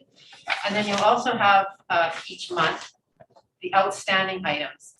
And again, for the new council members, this is what the outgoing council has gifted to you as an incoming council of the things that are in the queue. The advantage of the other thing with now the council pending list, it has been put in order of the due date. So we have, you'll see the columns laid out the way that they are now. And the one that's probably of interest and will be new to you is the revised date. And so sometimes you'll see that it's the same as the due date, but it was a sorting function that we require. So what this does is if you go through, starting on page 45, you will see everything that's in the queue and when you can expect to see it. So when you have, this will help us both when we're trying to put dates on new motions. You can refer to this list, you'll have it from every month. And so when you want something done by next month, you can see what else is already due next month and see if that makes sense or not. It will also help your agenda prep committee, so your mayor and deputy mayor, each week we meet, but everybody can forecast out and say, well, this is what's in the queue and that sort of thing. So if you were asking, for your mayor or deputy mayor to, hey, can you guys get this in the queue? It'll help you manage some of that. The revised date, when this comes each month, I will try to point out if you've changed that revised date, because when you accept this report for information, it means you are accepting everything in it. You're happy with the status update, you're happy with when it's due, that kind of thing. So this would be the time, and I know that sometimes, tonight is an example, it gets late in the meeting, and to be able to go through this line by line takes a lot of time.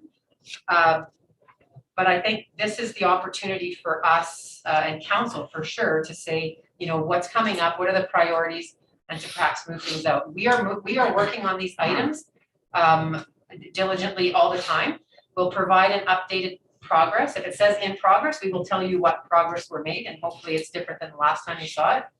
And so if we're going to move anything around, it's a good idea to do it sooner than later, because again, for example, we are reviewing reports on Thursday for the December meetings. So to pull something at the last minute doesn't help with the priority setting.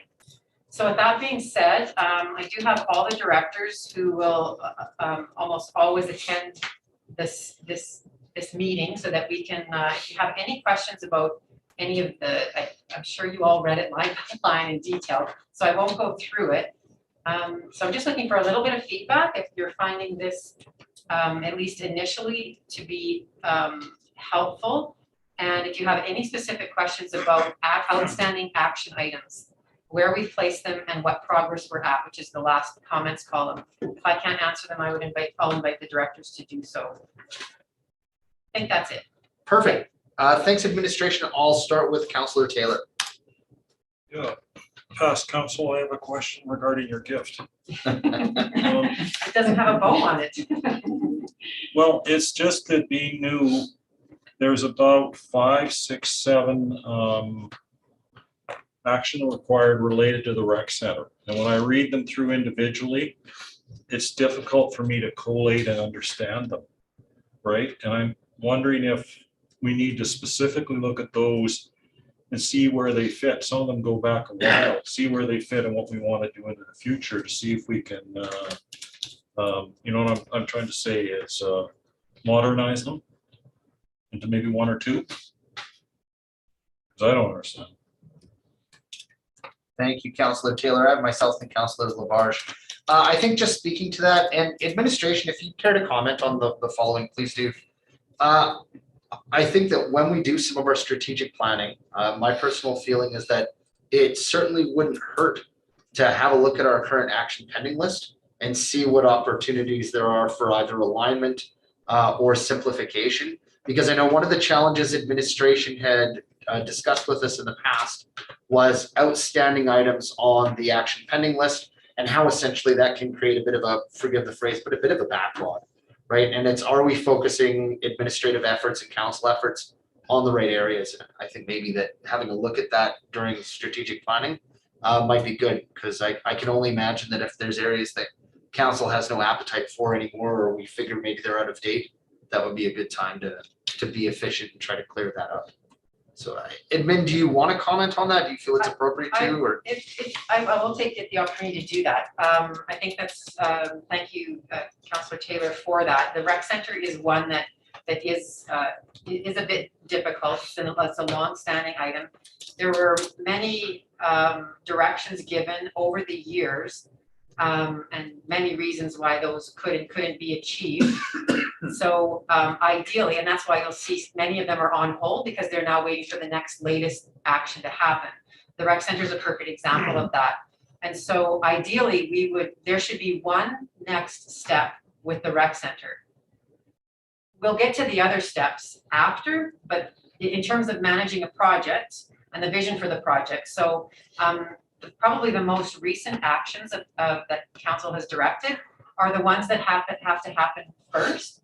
And so the rest, it won't matter, because honestly, because depending on the next step, that will determine the step after that. And we won't likely ever get back to the one that was assigned in 2018, because that's so far down the road.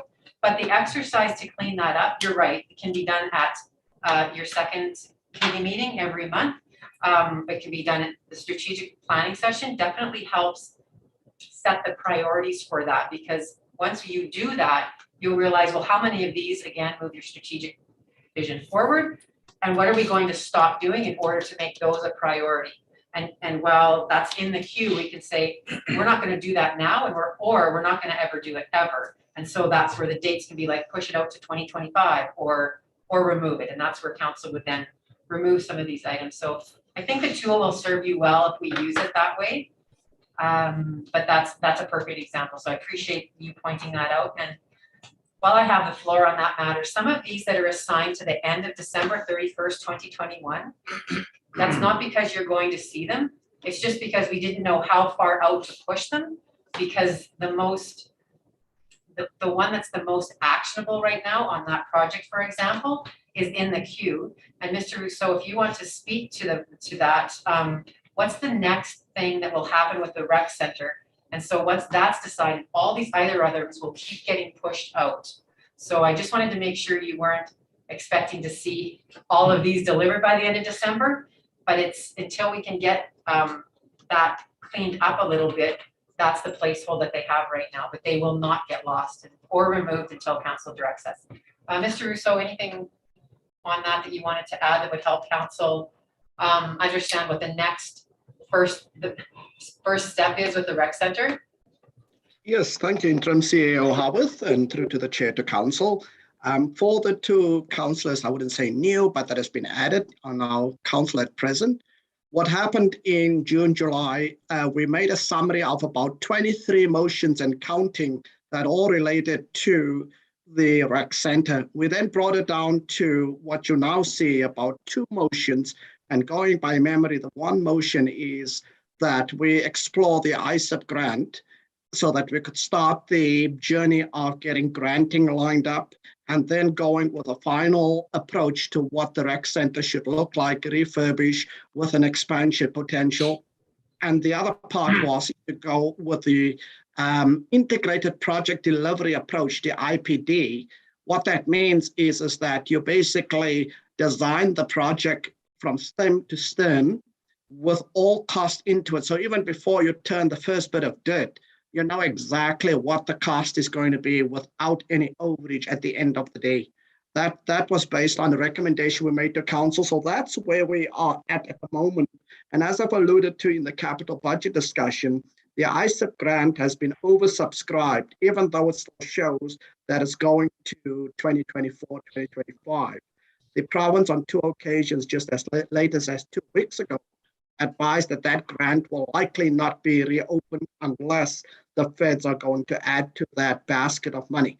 However, it's not a dead-end street. There are still other granting that we could likely stack, and that's what we're looking at right now. So to CAO Howard's comment, I think it would be good for us to revisit it either at the strat session, set the tone, then by then we know what type of grant we have, look at what work has been done, maybe take 2 steps back so that the entire council can be brought back up to speed based on what I shared in June.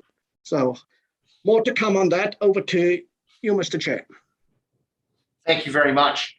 I have Councillor Labarge, then Councillor Ostashik. Thank you, Mr. Chair. When I took a look at these, my question was, how is everything going to happen in December? But I really enjoyed or thought it was useful to do the scoring that was done in putting the capital plan together. And I would like, and I'll just put this out there for people to think about a little bit, some sort of a scoring process that we might want to undertake with this list here. Dates are one thing, but given the limited resources that administration has, let's point to the things that we'd really like to see get done, as opposed to having a date on them. If we could score their importance sort of 1 through, I don't know, 85 or whatever this is, just work at 1 till it's done and then do 2 and 3 and end up at 85 and we can get them all done. Councillor Ostashik and Councillor Rice. Thank you, Mr. Chair. Just speaking conceptually to the new design. I like it. I think it's definitely a step forward in being able to understand where everything falls on the list and having completed one separate too. So,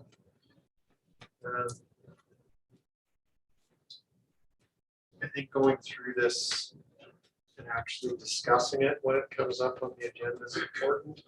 There's been oftentimes it's kind of been an afterthought at the end of the meeting and we just kind of skipped over it when it's all there.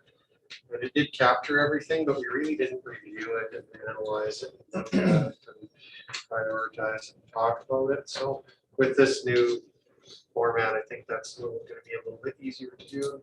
Hopefully that's something we do on a regular basis. Thanks. Thank you, Councillor. Councillor Rice.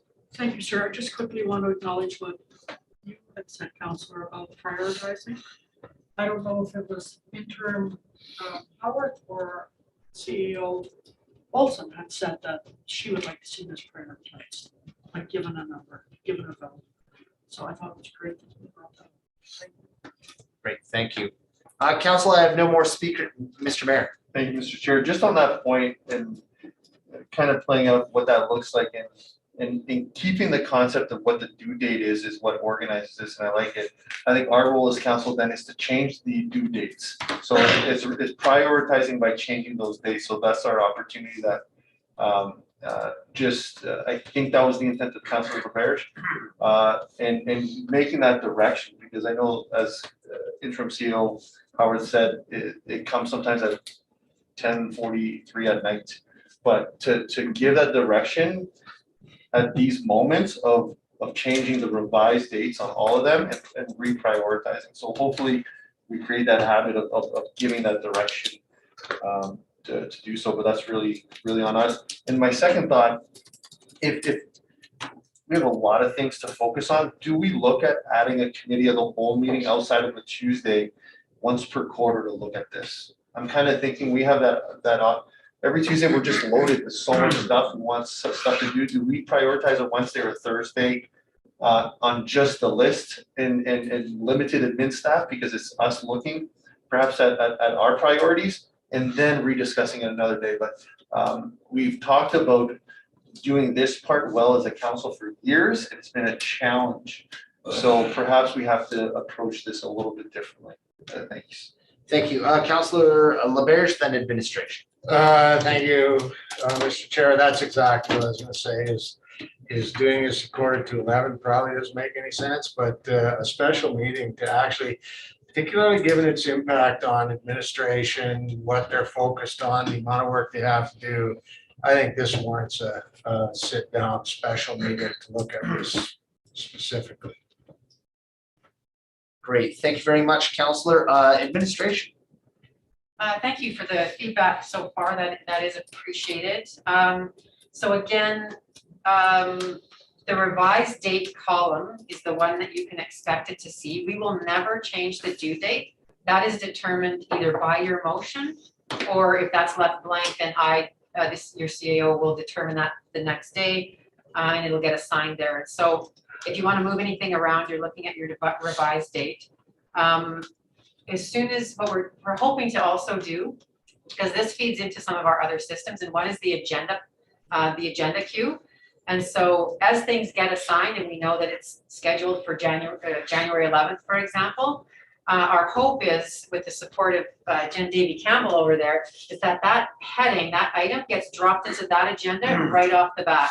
So on the Wednesday morning, these get assigned into the program. Everybody who it gets assigned to, which will always be a director, even though there could be some or 10 other people that will be working on it, but just so you know who's the director responsible for that, it gets assigned to them. And then hopefully that same day it gets plunked in where we think it's going to happen in the agenda package. So again, helps with your planning. And I have made a note to talk at some time about establishing some sort of special meeting. We will continue to do this monthly. Again, I won't go through the completed list, but you can always ask about items, or if you're like, really, that got completed, or what got completed about it. If it's a straight up complete, because it's obvious, it says, put this on the next agenda, we did that, we'll mark it complete. If there's something a little bit more robust, that you wouldn't necessarily know how it was completed, we'll put that in the comments. And the other thing, just because I know we get our own internal lingo going, in your additional comments column, anything on hold is exactly that. It means we are doing nothing with it, and there's going to be a reason. It's because we're either waiting for something else, or it's other priorities or whatever. In progress means someone at some point in time this is at least on their desk instead of buried under their desk. And then pending typically means that we have not done anything with it yet. And that, so pending means we haven't even picked it up and been able to go in and make any amount of progress that warrants us claiming that we've made progress. And hopefully those are only noted in ones that are pushed far out. So if we haven't even started something due in June, that's why it's pending. We will have concern if something's due in a month that is pending and we haven't picked it up yet. So again, I agree. We have made attempts over the years to go through this line by line.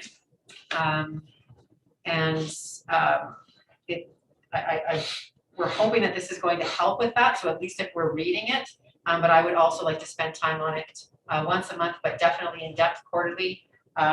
We can talk about how to make that happen in the future. So I can take any questions on either list right now. And again, the directors are here because they know these items a little bit more intimately sometimes.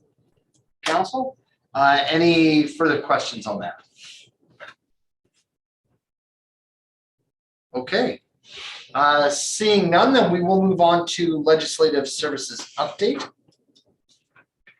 Thank you, Mr. Chair. I have nothing to report. Thank you. And executive assistant logistics information. Thank you, I have none. Council, that does lead us into our second closed session of the evening, Mr. Mayor. I'll move to go in closed session. Council, any discussion? Seeing none, call that to question. All those in favor, please indicate. And opposed, and that is carried.